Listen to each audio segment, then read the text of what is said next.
ഞാൻ ഇൻട്രോ പറയാം. Okay. So good evening everyone. It's a pleasure to welcome you all here today's session. I am Vasudev P. Rajiv and I am delighted to be here with you. We are gathered here today to explore the topic mental health perspective, and which would be conducted by our senior TN Afsal of S5EC of CE Perimal. So I invite Mr. TN Afsal to conduct the program. So thank you. So hello, hi ladies and gentlemen, it's me TN Afsal. You're watching me and hearing me. So നമുക്കിപ്പോ നേരെ ടോപ്പിക്കിലോട്ട് അങ്ങ് പോകാം. കാരണം ഇപ്പൊ സമയം ഒരുപാട് പോകുന്നുണ്ട്. So ഇപ്പൊ 7:30 ഇപ്പൊ നിങ്ങൾക്ക് എനിക്കും ധൃതിയുണ്ട്, നിങ്ങൾക്കും ഒരുപാട് കാര്യങ്ങൾ ചെയ്തു തീർക്കാനുണ്ട്. തന്നെ ഈ ഒരു ടോപ്പിക്ക് നമുക്ക് പെട്ടെന്ന് തന്നെ പറഞ്ഞു തീർക്കാൻ ശ്രമിക്കാം. പക്ഷെ പെട്ടെന്ന് പറഞ്ഞു തീർക്കുന്നതോടൊപ്പം തന്നെ മാക്സിമം നല്ല രീതിയിൽ തന്നെ ഒരു എന്തെങ്കിലും ഒന്ന് യൂസ്ഫുൾ ആവുന്ന തരത്തിൽ ചെയ്യണമെന്നാണ് എന്റെ ആഗ്രഹം. സോ ഓക്കെ, നമുക്ക് നേരെ തന്നെ ടോപ്പിക്കിലോട്ട് അങ്ങ് പോകാം കേട്ടോ. So first of all introduction ആണ് about me and my topic. Basically my name TN Afsal. ഞാനിപ്പോ തേർഡ് ഇയർ EC ഡിപ്പാർട്ട്മെന്റ് പഠിക്കുകയാണ്. സോ പിന്നെ അധികം ആർക്കും അറിയാത്തൊരു കാര്യം എന്ന് വെച്ചാൽ I am an unofficial peer group psychology counsellor ആണ്. Unofficial peer group psychology counsellor. അത് അൺഒഫീഷ്യൽ എന്ന് പറയാൻ വെച്ച് കഴിഞ്ഞാല് എനിക്ക് ഈ ഒരു സൈക്കോളജിയുടെ ബേസിസിൽ അല്ലെങ്കിൽ കൗൺസിലിങ്ങിന്റെ ബേസിസിൽ എനിക്കൊരു ഫാൻസി ഡിഗ്രിയോ അല്ലെങ്കിൽ ഫാൻസി സർട്ടിഫിക്കറ്റോ ഒന്നുമില്ല. ഇത് എന്റെ സ്വന്തം പാഷന്റെ പുറത്ത് ഞാൻ ചെയ്യുന്ന ഫ്രീ ഓഫ് കോസ്റ്റ് സർവീസ് ആണ്. സോ പിയർ ഗ്രൂപ്പ് കൗൺസിലിംഗ് എന്ന് പറയുന്നത് ഏകദേശം എന്റെ 10ാം ക്ലാസ് തൊട്ട് ഞാൻ സ്റ്റാർട്ട് ചെയ്തതാണ്. സോ സൈക്കോളജിയിലെ ഒരു കുറച്ച് ഓവർ എക്സൈറ്റ്മെന്റും കുറച്ച് ഓവർ പാഷനും ഉള്ളത് കൊണ്ട് ഞാൻ തന്നെ സ്വയം റിസർച്ച് ചെയ്യുകയും മറ്റു കാര്യങ്ങളിലൂടെയും മറ്റു books and text books refer ചെയ്യുകയും ചെയ്തതിലൂടെ കിട്ടിയ ഒരു എക്സ്പീരിയൻസിന്റെ ബേസിസിലാണ്. എന്നെക്കാട്ട് എക്സ്പീരിയൻസ് ഉള്ള ആൾക്കാർ വേറെ ഉണ്ട്, അതുപോലെ കാര്യം. സോ എന്നാലും ഈ പറയുന്ന പോലെ എന്റെ പിയർ ഗ്രൂപ്പ് എന്ന് പറയുമ്പോൾ എന്റെ സ്റ്റുഡൻസ്, കോളേജ് സ്റ്റുഡൻസ്, എന്റെ ബ്രദേഴ്സ്, മൈ സിസ്റ്റേഴ്സ്, അവർക്ക് വേണ്ട ഒരു മാക്സിമം ഒരു എന്താ പറയാ അവയർനെസ് കൊടുക്കുക എന്നുള്ള ഒറ്റ പോയിന്റിലാണ് ഞാൻ ഈ ഒരു ടോക്ക് സെഷൻ അറേഞ്ച് ചെയ്യാൻ ശ്രമിച്ചത്. ഏകദേശം ഒരു കഴിഞ്ഞ കുറച്ച് നാളായിട്ട് ഞാൻ ബ്രേക്കിലായിരുന്നു. ഈ ഒരു ടോക്ക് സെഷനിലോട്ട് ഞാൻ അധികം പോയിരുന്നില്ല. സോ അതുകൊണ്ട് തന്നെ ഞാൻ ഇപ്പൊ കുറച്ച് ടോക്ക് സെഷൻസിലേക്ക് എടുക്കാണ്. ഫസ്റ്റ് സ്റ്റാർട്ടപ്പ് ആണ്. സോ നേരെ ഇപ്പൊ എന്നെ പറ്റി ഞാൻ ഡീറ്റെയിൽസ് പറഞ്ഞു. ഇനിയും കുറച്ച് വരുന്ന സമയങ്ങളിൽ നമുക്ക് പറയാം. സോ ഇനി നമുക്ക് പറയാനുള്ളത് എന്റെ ടോപ്പിക്കാണ്. ഈ ഒരു ടോപ്പിക് എന്ന് പറയുന്നത് സോ വാസ്റ്റ് ആണ്. വാസ്റ്റ് എന്നൊക്കെ പറഞ്ഞു കഴിഞ്ഞാൽ കടൽ പോലെ കിടക്കുക. എടുത്ത് ചാടുക അല്ലെങ്കിൽ ചാടാതിരിക്കുക, ഈ രണ്ട് ഓപ്ഷനേ നിങ്ങൾക്കുള്ളൂ. ചാടിക്കഴിഞ്ഞത് എപ്പോ പൊങ്ങുന്നു, എവിടെ പൊങ്ങുന്നു, എവിടെ ചെന്ന് എത്തുന്നു ഒരു പിടുത്തമില്ല. ഇപ്പൊ തന്നെ ഈ ഒരു ടോപ്പിക്ക് സ്റ്റാർട്ട് ചെയ്ത് തുടങ്ങുന്ന മാത്രം നിങ്ങൾക്കറിയാം. ഇത് ഞാൻ ഏതൊക്കെ വഴി എങ്ങനെയൊക്കെ പോകും എന്നുള്ളതിനെ പറ്റി ഒരു പിടുത്തമില്ല. നിങ്ങൾക്ക് നിങ്ങൾക്ക് വേണമെങ്കിൽ നമ്മുടെ ഡിഗ്രിക്ക് സൈക്കോളജി പഠിക്കുന്നവരുടെ പേപ്പേഴ്സ് ചുമ്മാ അത് ചെക്ക് ചെയ്ത് നോക്കിയാൽ എല്ലാം ഒരുപോലെ ഇരിക്കും, പക്ഷെ ഒരുപോലെ അല്ല. അതാണ് ഈ ഒരു ടോപ്പിക്കിന്റെ വിഷയം എന്ന് പറയുന്നത്. പലപ്പോഴും നിങ്ങൾ യൂട്യൂബിലും മറ്റ് വീഡിയോസ് കാണുമ്പോൾ എല്ലാം ഏകദേശം ഒരുപോലെ ഇരിക്കും, മെന്റൽ ഹെൽത്തുമായിട്ട് ബന്ധപ്പെട്ടൊക്കെ. സോ അതുകൊണ്ട് തന്നെ മാക്സിമം ചുരുക്കി എന്നെ കൊണ്ട് പറ്റുന്ന രീതിയിൽ സ്ക്രിപ്റ്റ് ചെയ്ത് മാക്സിമം ചുരുക്കി നിങ്ങൾക്ക് എളുപ്പത്തിൽ മനസ്സിലാകാൻ പറ്റുന്ന രീതിയിലാണ് ഞാൻ ചെയ്ത് വെച്ചേക്കുന്നത്. എന്തെങ്കിലും ഡൗട്ടോ കാര്യങ്ങളുണ്ടെങ്കിൽ പറയണം കേട്ടോ, കാരണം ടോക്ക് സെക്ഷൻ ആണ്. സോ ഞാൻ മാത്രം ഇങ്ങനെ പളവളാൻ സംസാരിച്ചുകൊണ്ടിരുന്നു കഴിഞ്ഞാൽ നിങ്ങൾക്കും ബോറടിക്കും, എനിക്കും ബോറടിക്കും. എന്താ പറയുക, ടോക്ക് സെക്ഷൻ മൊത്തത്തിൽ ഒരു ബോറായിക്കും. സോ അതിനെക്കാട്ടി ഏറ്റവും നല്ലത് ഒരുപോലെ നിൽക്കുക എന്നുള്ളതാണ്. സോ ഇതാണ് ബേസിക്കലി ടോപ്പിക്കിനെ പറ്റിയും പറയാനുള്ളത്. സോ ഞാനിപ്പോ ഒരു പെട്ടെന്ന് തന്നെ ഇപ്പോ സമീപം കേട്ടോ വളരെ പെട്ടെന്ന് തന്നെ എന്നെ പറ്റി ഞാൻ പറഞ്ഞു. അതുപോലെ ഞാൻ എടുക്കുന്ന ടോപ്പിക്കിനെ പറ്റി ഞാൻ പറഞ്ഞു. ടോപ്പിക്കിന്റെ സ്വഭാവത്തെ പറ്റി, ടോപ്പിക്കിലോട്ട് നമുക്കാവില്ല, ടോപ്പിക്കിന്റെ സ്വഭാവത്തെ പറ്റി പറഞ്ഞു. സോ ഈ ഒരു രീതിയിലുള്ള ഇൻഫർമേഷൻ കളക്ഷൻ നമ്മൾ എപ്പോഴും പ്രാക്ടീസ് ചെയ്യണം. ഒരു ടോപ്പിക്കിനകത്ത് നിങ്ങൾ പഠിക്കാൻ പോകുന്ന ഒരു വിഷയം, അല്ലെങ്കിൽ നിങ്ങൾ പഠിക്കാൻ പോകുന്ന ഒരു കോഴ്സ്, നിങ്ങൾ പഠിക്കാൻ പോകുന്ന കോളേജ്, നിങ്ങൾ ജോലി ചെയ്യാൻ പോകുന്ന കമ്പനി, നിങ്ങൾ സ്റ്റാർട്ടപ്പോ ഇന്റേൺഷിപ്പ് അല്ലെങ്കിൽ ഈ ഓണ്ടർപ്രണർഷിപ്പിലേക്ക് കടക്കുന്ന ഒരു വ്യക്തിയെ സംബന്ധിച്ച് എപ്പോഴും ലൈഫിൽ പ്രാക്ടീസ് ചെയ്യേണ്ട ഏറ്റവും വലിയ സ്കില്ലാണ് ഈ പറഞ്ഞ ഇൻഫോർമേഷൻ ഗ്യാതറിങ്. അതിനെ നമ്മൾ കോമനായിട്ട് വിളിക്കുന്നതാണ് അവയർനെസ് എന്ന് പറയുന്നത്. എപ്പോഴും ഏത് വിഷയം എടുത്താലും കൃത്യമായിട്ട് അവെയർ ആയിരിക്കാൻ, അവയർനെസ് ഉണ്ടായിരിക്കാൻ എപ്പോഴും നമ്മളെ പറഞ്ഞു പഠിപ്പിക്കാറുണ്ട്. ഫോർ എക്സാമ്പിൾ, ഇപ്പൊ ഒരു സുനാമി ഉണ്ടായിരിക്കുന്നത് എങ്ങനെ രക്ഷപ്പെടണം, അതിന്റെ പ്രോസസ് എങ്ങനെയാണ്, അതില് ഗവൺമെന്റിന്റെ ഭാഗത്ത് എന്തൊക്കെ വരുന്നത്, അങ്ങനെ നമ്മൾ ഒരുപാട് പഠിക്കാറുണ്ട്. ഇപ്പൊ നിങ്ങൾക്ക് തന്നെ ഇപ്പൊ ലൈഫ് സ്കില്ലുണ്ട്, പ്രൊഫഷണൽ കമ്മ്യൂണിക്കേഷൻ. എനിക്ക് KTUവിന്റെ അണ്ടറിൽ സിലബസിൽ നിങ്ങൾക്ക് ഉണ്ടെന്ന് തോന്നുന്നു, ഉണ്ട്, ഞങ്ങൾക്കുണ്ടായിരുന്നു. Life skill, professional communication, professional ethics, അങ്ങനെ കുറച്ച് പേപ്പേഴ്സ് ഉണ്ട്. ആ പേപ്പേഴ്സും ഇത് മെയിൻ തീം അവരുടെ ഈ പേപ്പേഴ്സിൽ ഈ നോൺ ക്രെഡിറ്റ് പേപ്പേഴ്സ് ആണെന്ന് പറഞ്ഞ് തള്ളുന്നതാണെങ്കിൽ പോലും അവരുടെ മെയിൻ ഐഡിയോളജി അവെയർ ആയിരിക്കുക എന്നുള്ളത്. നമ്മുടെ ചുറ്റുപാടും തമ്മിൽ എപ്പോഴും അവയർനെസ് ഉണ്ടായിരിക്കുക, എപ്പോഴും അറിയാം. ഇപ്പൊ വെള്ളം അടിക്കുക, സിഗരറ്റ് വലി, മദ്യപാനം ആരോഗ്യത്തിന് എത്രമാത്രം ഹാനികരമാണെന്നുള്ളതിന്റെ ഒരു അവയർനെസ് ആണ് പലപ്പോഴും സിനിമ തുറന്ന് കാണിക്കുന്നത്. പക്ഷെ അത് എത്ര പേര് കാണിക്കുന്നു എന്നുള്ളത്, എത്ര പേര് ഫോളോ അപ്പ് ചെയ്യുന്നു എന്നുള്ളത് നമുക്ക് ദൈവം തന്നെ അറിയുന്നത്. അത് കാര്യം. സോ മാക്സിമം ഈ ഒരു ടോപ്പിക്ക് കുറച്ച് ബോറാണ്, പക്ഷെ എനിക്ക് പറ്റുന്ന കോമഡി കേട്ടാൽ നോക്കാം. പക്ഷെ എവിടെ ഞാൻ കോമഡി കേൾക്കുന്നുള്ളതാണ് ഈ അടുത്ത കാര്യം. സോ അവയർനെസിനെ പറ്റി മനസ്സിലായി. എപ്പോഴും ഇൻഫോർമേഷൻ ഗ്യാദർ ചെയ്തുകൊണ്ടിരിക്കുക. ഒരു വസ്തു കണ്ടു, നിങ്ങൾ മുമ്പിൽ പോയി ഒരു കാറ് പോയി, ആ കാറിനെ പറ്റി അറിയാവുന്ന ജിജ്ഞാസ, അതിനെപ്പറ്റി അവയർനെസ്, അതിലും വേണം പലപ്പോഴും പുതിയ പുതിയ എന്താ പറയുക, ഒരു എഞ്ചിനീയറിംഗ് ടൈപ്പ് രീതിയിലുള്ള ഒരു കാര്യങ്ങൾ നമ്മുടെ പുതിയ പുതിയ ഇന്നോവേഷൻസ് കൊണ്ടുവരും. ഓരോ കമ്പനി ഇപ്പോ BMW ഊക്കിക്കൊണ്ട് ബെൻസ് വരുന്നുണ്ട്, ബെൻസിനെ ഊക്കിക്കൊണ്ട് BMW വരുന്നുണ്ട്. ഇവരുടെ തമ്മിലുള്ള ഈ അവയർനെസ് ടൈപ്പ് ഒരു മത്സരമുണ്ട്. ഇത് അവർക്ക് നല്ലപോലെ അറിയാം. തന്റെ ഓപ്പോസിറ്റ് ആയിട്ടുള്ള ടീം തന്നെ പറ്റി ട്രോളിക്കൊണ്ട് തന്നെ കോമ്പറ്റീറ്റ് ചെയ്ത് തന്നെ ചാലഞ്ച് ചെയ്യുന്നുണ്ട് എന്നുള്ള അവയർനെസ് ഉള്ളതുകൊണ്ടാണ് പലപ്പോഴും പുതിയ പുതിയ ഇന്നോവേഷൻസ് ഓരോ കമ്പനിക്കാരും കൊണ്ടുവന്നിരിക്കുന്നത്. സോ അതാണ് ഈ അവയർനെസിന്റെ ഏറ്റവും വലിയ ഓപ്ഷൻ. സോ അവയർനെസിനെ പറ്റി പെട്ടെന്ന് ഞാൻ പറഞ്ഞു കൊടുത്തിട്ടുണ്ട്. ഈ ഒരു ടോക്കിങ് കഴിഞ്ഞിട്ട് നമുക്ക് ഡൗട്ടിലോട്ട് കിടക്കാം. എനിക്കൊരു കമന്റ് ബോക്സിൽ നിങ്ങൾക്ക് ഇപ്പോ എന്താ പറയാ, എനിക്ക് നമ്മുടെ ഫീഡ്ബാക്ക് ഫോം അല്ലെങ്കിൽ അറ്റൻഡൻസുമായിട്ട് ബന്ധപ്പെട്ട് എന്തോ ഇട്ടിട്ടുണ്ട്. കോർഡിനേറ്റർ ആരെങ്കിലും ഉണ്ടോ ഇപ്പോ ഇവിടെ? ഹലോ, ഉണ്ട് ഉണ്ട് ഉണ്ട്. അറ്റൻഡൻസ് ഫോം കയറി ഒന്ന് ഫില്ല് ആക്കണം. Attendance form. Okay okay. So attendance form fill ചെയ്യുക. അതിന്റെ ബേസിസിലായിരിക്കും നിങ്ങൾക്ക് സർട്ടിഫിക്കറ്റ് തരുന്നത്. സോ അവയർനെസിനെ പറ്റി ഒരു ഐഡിയ കിട്ടിയെന്ന് കരുതുന്നു. ആർക്കെങ്കിലും ഡൗട്ട് ഉണ്ടോ? ഇല്ലെങ്കിൽ തംസപ്പ് ഇടാമോ?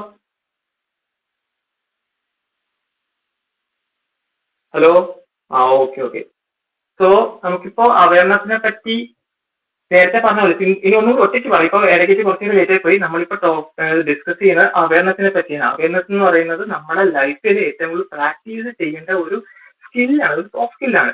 നമ്മുടെ ചുറ്റുപാടിനെ പറ്റി, നമ്മളെ പറ്റി, നമ്മൾ ചെയ്യാൻ പോകുന്ന പഠിക്കാൻ പോകുന്ന ടോപ്പിക്കിനെ പറ്റി, നമ്മൾ ചെയ്യാൻ പോകുന്ന വർക്കിനെ പറ്റി, നമ്മുടെ പ്രോജക്റ്റ്, നമ്മുടെ എക്സാം, നമ്മുടെ കോളേജ്, അങ്ങനെ നമ്മുടെ ഫ്രണ്ട്സ്, റിലേറ്റീവ്സ്, ലവേഴ്സ് എല്ലാം എപ്പോഴും അവെയർ ആയിരിക്കുക എന്ന് പറയുന്നതാണ് ഏറ്റവും വലിയ ടൂൾ. ആ അവയർനെസ് ഉണ്ടെങ്കിൽ പിന്നെ നമ്മൾ എന്താ പറയാ, നമുക്കൊരു നോളജ് ഇസ് പവർ, അതാണ് ഒറ്റവാക്കി പറയാൻ പോകുന്നത്. സോ നമുക്ക് ഇനി അടുത്ത സ്റ്റേറ്റിലോട്ട് പോകണമെങ്കിൽ അവയർനെസ് നമുക്ക് ബേസിക്കലി രണ്ട് രീതിയിൽ അച്ചീവ് ചെയ്യാൻ പറ്റും. അതിൽ ഒന്നാമത്തെ മെത്തേഡാണ് ബൈ എക്സ്പീരിയൻസ്.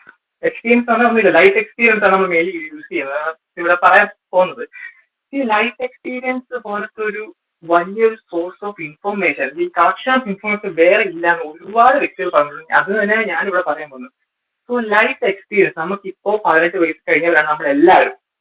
സോ 18 വയസ്സ് കഴിഞ്ഞത് കൊണ്ട് തന്നെ നമുക്കിപ്പോ ഈ കഴിഞ്ഞ 18 വർഷത്തിനിടയിൽ പല വ്യക്തികളെ നമ്മൾ കണ്ടിട്ടുണ്ട്, പല വ്യക്തികളെയും നമ്മൾ എന്താ പറയാ പഠിച്ചിട്ടുണ്ട്, പല വ്യക്തികളായിട്ട് ബന്ധങ്ങൾ സ്ഥാപിച്ചിട്ടുണ്ട്, പല സ്ഥലങ്ങളിൽ പോയിട്ടുണ്ട്, പല വിഷയങ്ങൾ പഠിച്ചിട്ടുണ്ട്.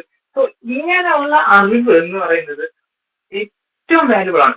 ഏറ്റവും വാല്യുബിൾ എന്ന് പറയുന്നത് പിൽക്കാലം, ഇപ്പൊ നിങ്ങൾക്ക് കുറ്റം തോന്നുന്നെങ്കിൽ പോലും ഇപ്പൊ നിങ്ങൾ പഠിക്കുന്ന പല കാര്യങ്ങളും പിൽക്കാലത്ത് ഏതെങ്കിലും ഒരു തരത്തിൽ നിങ്ങൾക്ക് വളരെ യൂസ്ഫുൾ ആയിരിക്കും. അല്ലെങ്കിൽ യൂസ്ഫുൾ ആവുന്ന രീതിയിൽ വേണം നിങ്ങൾ പഠിക്കാൻ. നിങ്ങൾ പഠിക്കുന്ന ഒരു കാര്യം നിങ്ങൾക്ക് ഒട്ടും യൂസ്ഫുൾ ആവുന്നില്ലെങ്കിൽ അതിൻ്റെ അത് നിങ്ങൾ പഠിച്ചില്ലെന്ന് കുഴപ്പമൊന്നും. കാരണം ഒരിക്കലും ഏതെങ്കിലും ഒരു യൂണിവേഴ്സിറ്റി ചുമ്മാ ആരെ സിലബസ് ചോദ്യം കേൾക്കത്തില്ലല്ലോ. സോ എപ്പോഴും ലൈഫ് എക്സ്പീരിയൻസിന് പ്രാധാന്യം കൊടുക്കുക. ഈ ലൈഫ് എക്സ്പീരിയൻസ് രണ്ട് തരമുണ്ട്, ബൈ സെൽഫ്, ബൈ അതേഴ്സ്. ഞാൻ നേരത്തെ പറഞ്ഞല്ലോ, നമ്മളിപ്പോൾ പല ആൾക്കാരെയും പരിചയപ്പെടുന്നുണ്ട്, പല ആൾക്കാരുമായിട്ട് നമ്മൾ പല ബന്ധങ്ങൾ സ്ഥാപിക്കപ്പെടുന്നുണ്ട്. സോ ഈ ബന്ധങ്ങളിലൂടെ നമുക്ക് കിട്ടുന്ന ഒരു എക്സ്പീരിയൻസ് ഉണ്ട്. ഫോർ എക്സാമ്പിൾ പറയാം, ഞാനിപ്പോ സാധാരണ ഒരു നോർമൽ മിഡിൽ ക്ലാസ് ഫാമിലിയാണ്. സോ എന്റെ വാപ്പാക്ക്, എന്റെ അച്ഛന് പല വ്യക്തികളായിട്ട് കണക്ഷൻസ് ഉണ്ട്. ഇലക്ട്രോണിക്സ്, പോലീസ്, പിന്നെ ഈ പറഞ്ഞ അഡ്വക്കേറ്റ്സ്, ബാങ്ക് ഉദ്യോഗസ്ഥർ. സോ അവര് പലപ്പോഴും ഇവരുടെ വീട്ടിലെ ഫംഗ്ഷനിലൊക്കെ ഞാൻ പോകും. സോ അപ്പൊ അവര് എന്നെ കാണുമ്പോൾ സോ അവരുടെ ഫ്രണ്ടിന്റെ മോൻ എന്നും വരും എനിക്ക് ഒരുപാട് ഉപദേശം തരും. പലപ്പോഴും ഈ പ്രായത്തിലുള്ളവർക്ക് ഉപദേശം കേൾക്കാനൊക്കെ ഭയങ്കര ഓരോ വരികയാണ്. പക്ഷേ ഞാൻ ഉള്ളത് പറയാലോ, എന്റെ ലൈഫിൽ എനിക്ക് ഏറ്റവും യൂസ്ഫുൾ ആയിട്ടുള്ള ഏറ്റവും വലിയ കാര്യം ഈ ഉപദേശമാണ്. കാരണം അത് തരുന്ന നോളജ് എന്ന് പറഞ്ഞാൽ വേറെയാണ്. കാരണം നമ്മൾ കാണാത്ത പലതും അവർ കാണുന്നുണ്ട്. ഒന്നാമത് നമ്മളിൽ നിന്ന് വ്യത്യസ്തമായിട്ടുള്ള ഫീൽഡാണ് പലരും, വ്യത്യസ്തമായ ലൈഫ് എക്സ്പീരിയൻസ് ആണ് പലർക്കും. സോ അവർ നമുക്ക് തരുന്ന ഒരു എക്സ്പീരിയൻസ് അല്ലെങ്കിൽ അവർ തരുന്ന നോളജ് എന്ന് പറയുന്നത് അത്ര വാസ്റ്റാ. അത് നമ്മുടെ ഡ്രീംസിന്, നമ്മുടെ എന്താ പറയാ ഡ്രീംസ്, ഗോൾസ്, നമ്മുടെ ഐഡിയാസ്, നമ്മളുടെ ബിഹേവിയറിൽ ഒരുപാട് ചേഞ്ചസ് ഉണ്ടാവും. ഒരുപാട് ചേഞ്ചസ് ഒക്കെ പറഞ്ഞാൽ നമുക്ക് ചിന്തിക്കാൻ പോലും പറ്റാതെ നമ്മൾ തന്നെ മാറിപ്പോകും. അത്രത്തോളം information. So information is most powerful thing in the world. അത് ഒരുപാട് സിനിമയിലും പറഞ്ഞിട്ടുണ്ട്, ഞാൻ ഇപ്പോഴും പറയുകയാണ്. സോ ഒരിക്കലും ഒരാൾ ഉപദേശമായിട്ട് വന്നു കഴിഞ്ഞാൽ പുറ്റിച്ച് തളരുത്. കാരണം എന്റെ ലൈഫിൽ ഏറ്റവും കൂടുതൽ യൂസ്ഫുൾ ആയിട്ടുള്ള കാര്യം അതാ. പലപ്പോഴും എന്റെ സീനിയേഴ്സ് പറഞ്ഞു തരാറുണ്ട്, ഓരോ ടോപ്പിക്ക് ഇങ്ങനെ ഫോക്കസ് ചെയ്യുന്ന സപ്ലൈ ചെയ്യാൻ സാധ്യതയുണ്ട്. അതുകൊണ്ട് എനിക്ക് അത് വളരെ യൂസ്ഫുൾ ആണ്. അതാണ് ബൈ അതേഴ്സ് എന്ന് പറയുന്നത്. ഒരിക്കലും മറ്റുള്ളവരുടെ ലൈഫ് എക്സ്പീരിയൻസിനെ കുറഞ്ഞ് കാണുകയോ അല്ലെങ്കിൽ അവരാരെങ്കിലും ഉപദേശമായിട്ട് വന്നതിനെ തെളി പറയരുത്. അത് ഏറ്റവും വലിയ ഇതാണ്. ആദ്യം എന്താ പറയാ, അതൊരു ഹൈലി കോസ്റ്റ്, നമുക്കൊരു പൈസ കൊടുത്ത് വാങ്ങാൻ പറ്റില്ല. ഗൂഗിളിൽ സെർച്ച് ചെയ്താൽ പോലും കിട്ടില്ല. ഇത്ര വിലപിടിപ്പുള്ളതാണ് ഈ അവയർനെസ്, ഈ നോളജ് എന്ന് പറയുന്നത്. അതിനാണ് നമ്മളിപ്പോ അവയർനെസ് എന്ന് പറയുന്നത്. സോ അടുത്തെന്ന് പറയുന്നത് ബൈ സെൽഫ് ആണ്.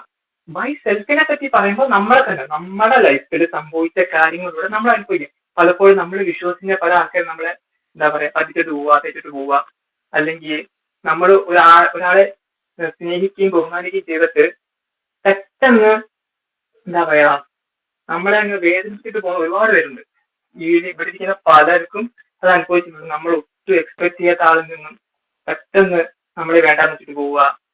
പിന്നെ അല്ലെങ്കിൽ നമ്മളിപ്പോ പെട്ടെന്ന് എക്സാമിന് പഠിച്ചിട്ടും മാർക്ക് കിട്ടാതെ പോവുക. അങ്ങനെ ഒരുപാട് എക്സ്പീരിയൻസ്. ഫോർ എക്സാമ്പിൾ പറയുകയാണെങ്കിൽ ഇപ്പൊ മാത്സ് എക്സാം ആണ്, നമ്മൾ രാത്രി കുക്ക് ചെയ്ത് പഠിച്ചു, പക്ഷേ നമുക്ക് പരീക്ഷയ്ക്ക് മാർക്കില്ല. അപ്പോഴേ നമുക്ക് കിട്ടുന്ന ഒരു എക്സ്പീരിയൻസ് ഉണ്ട്.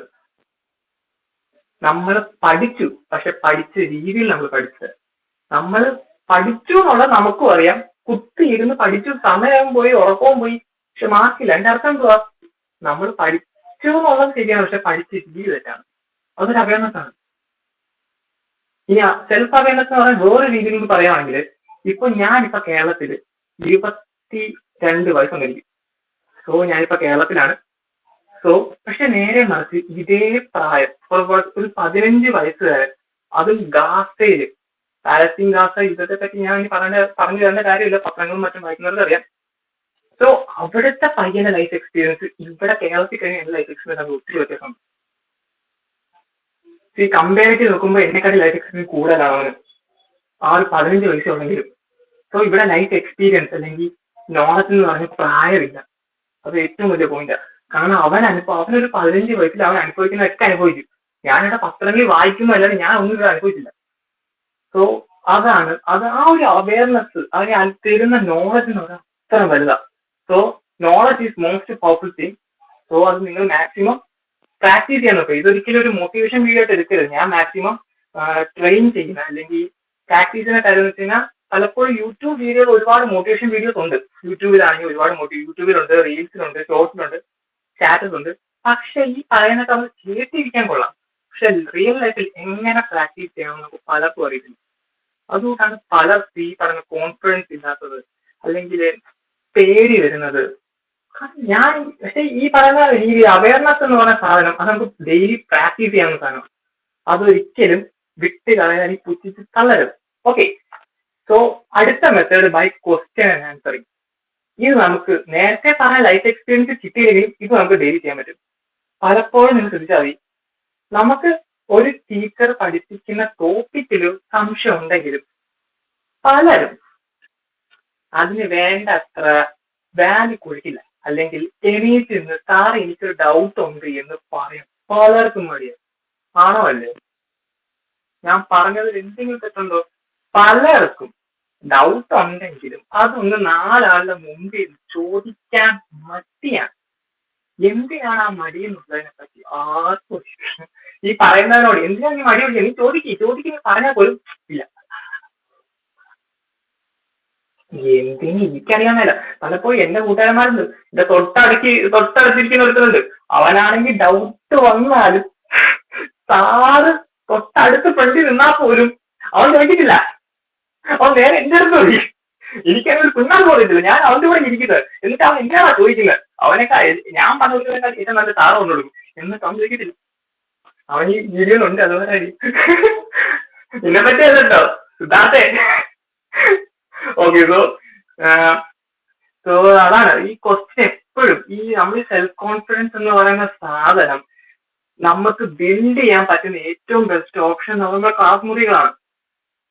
സോ അത് ഈ പറയുന്ന ബൈ ക്വസ്റ്റ്യൻ ആൻഡ് ആൻസറിങ് നമ്മുടെ ലൈഫിൽ ഒരു ഡൗട്ട് കണ്ടു ഇപ്പോ LED കത്തുന്നു, എന്താണ് LED, എന്തിനാണ് LED, എവിടുന്ന് LED കിട്ടി, എങ്ങനെ കണ്ടുപിടിച്ചു, ഇതിന്റെ ലൈറ്റ് എങ്ങനെ പോകുന്നത്, ഓരോ ടോപ്പിക്കും നിങ്ങളെ മുമ്പിലേക്ക് കിട്ടുന്നതോറും ഓരോ ക്വസ്റ്റ്യൻസ് നിങ്ങൾ ക്രിയേറ്റ് ചെയ്യുക.